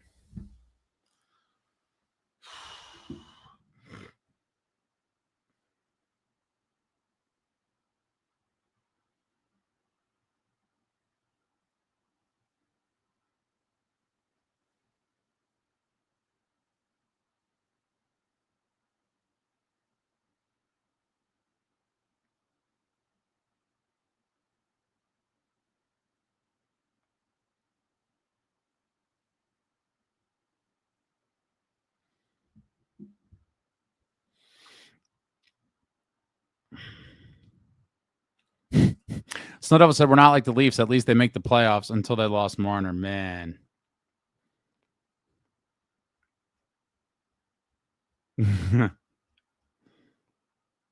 Chasky, I just saw the Avs have a plus 62 goal differential. Wow. That is insane. That's like over a goal and a half plus, like plus 1.5 per game. Insane. Yeah, you guys.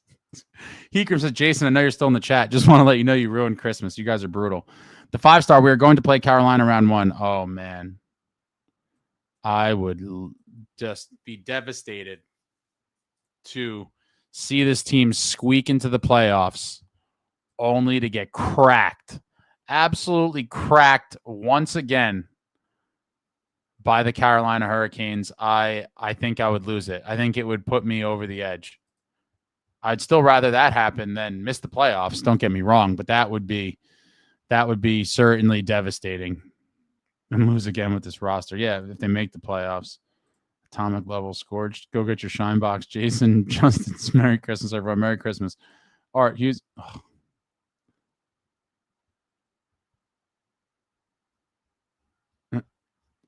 Five-star Merry Christmas. Jersey Roots Merry Christmas. All right, guys, that's it. I'm devastated. The boys just lose a heartbreaker, 2-1 to the Islanders. Go into the break on a 2-game losing streak now since Timo, Grits, and Jack returned to the lineup. A single goal in each of those games. And tonight's was a goal by a defensive defenseman, brettpesce. 0 goals by the forwards.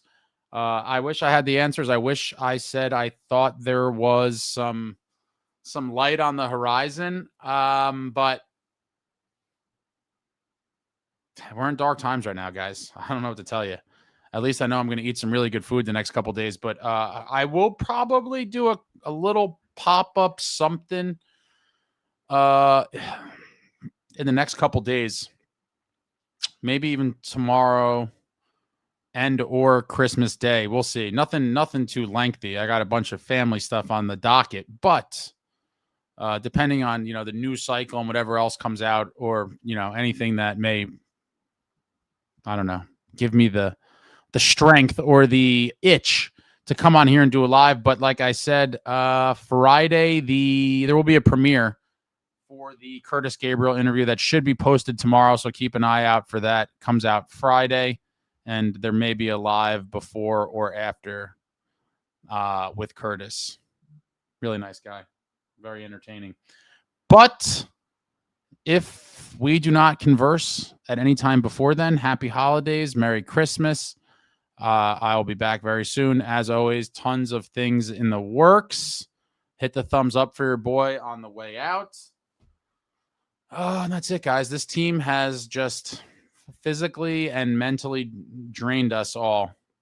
And we could use the break from the the anguish. That's it. Thank you all for watching. I love you all. Like, comment, subscribe, and all that jazz. Until next time, friends, let's go Devils.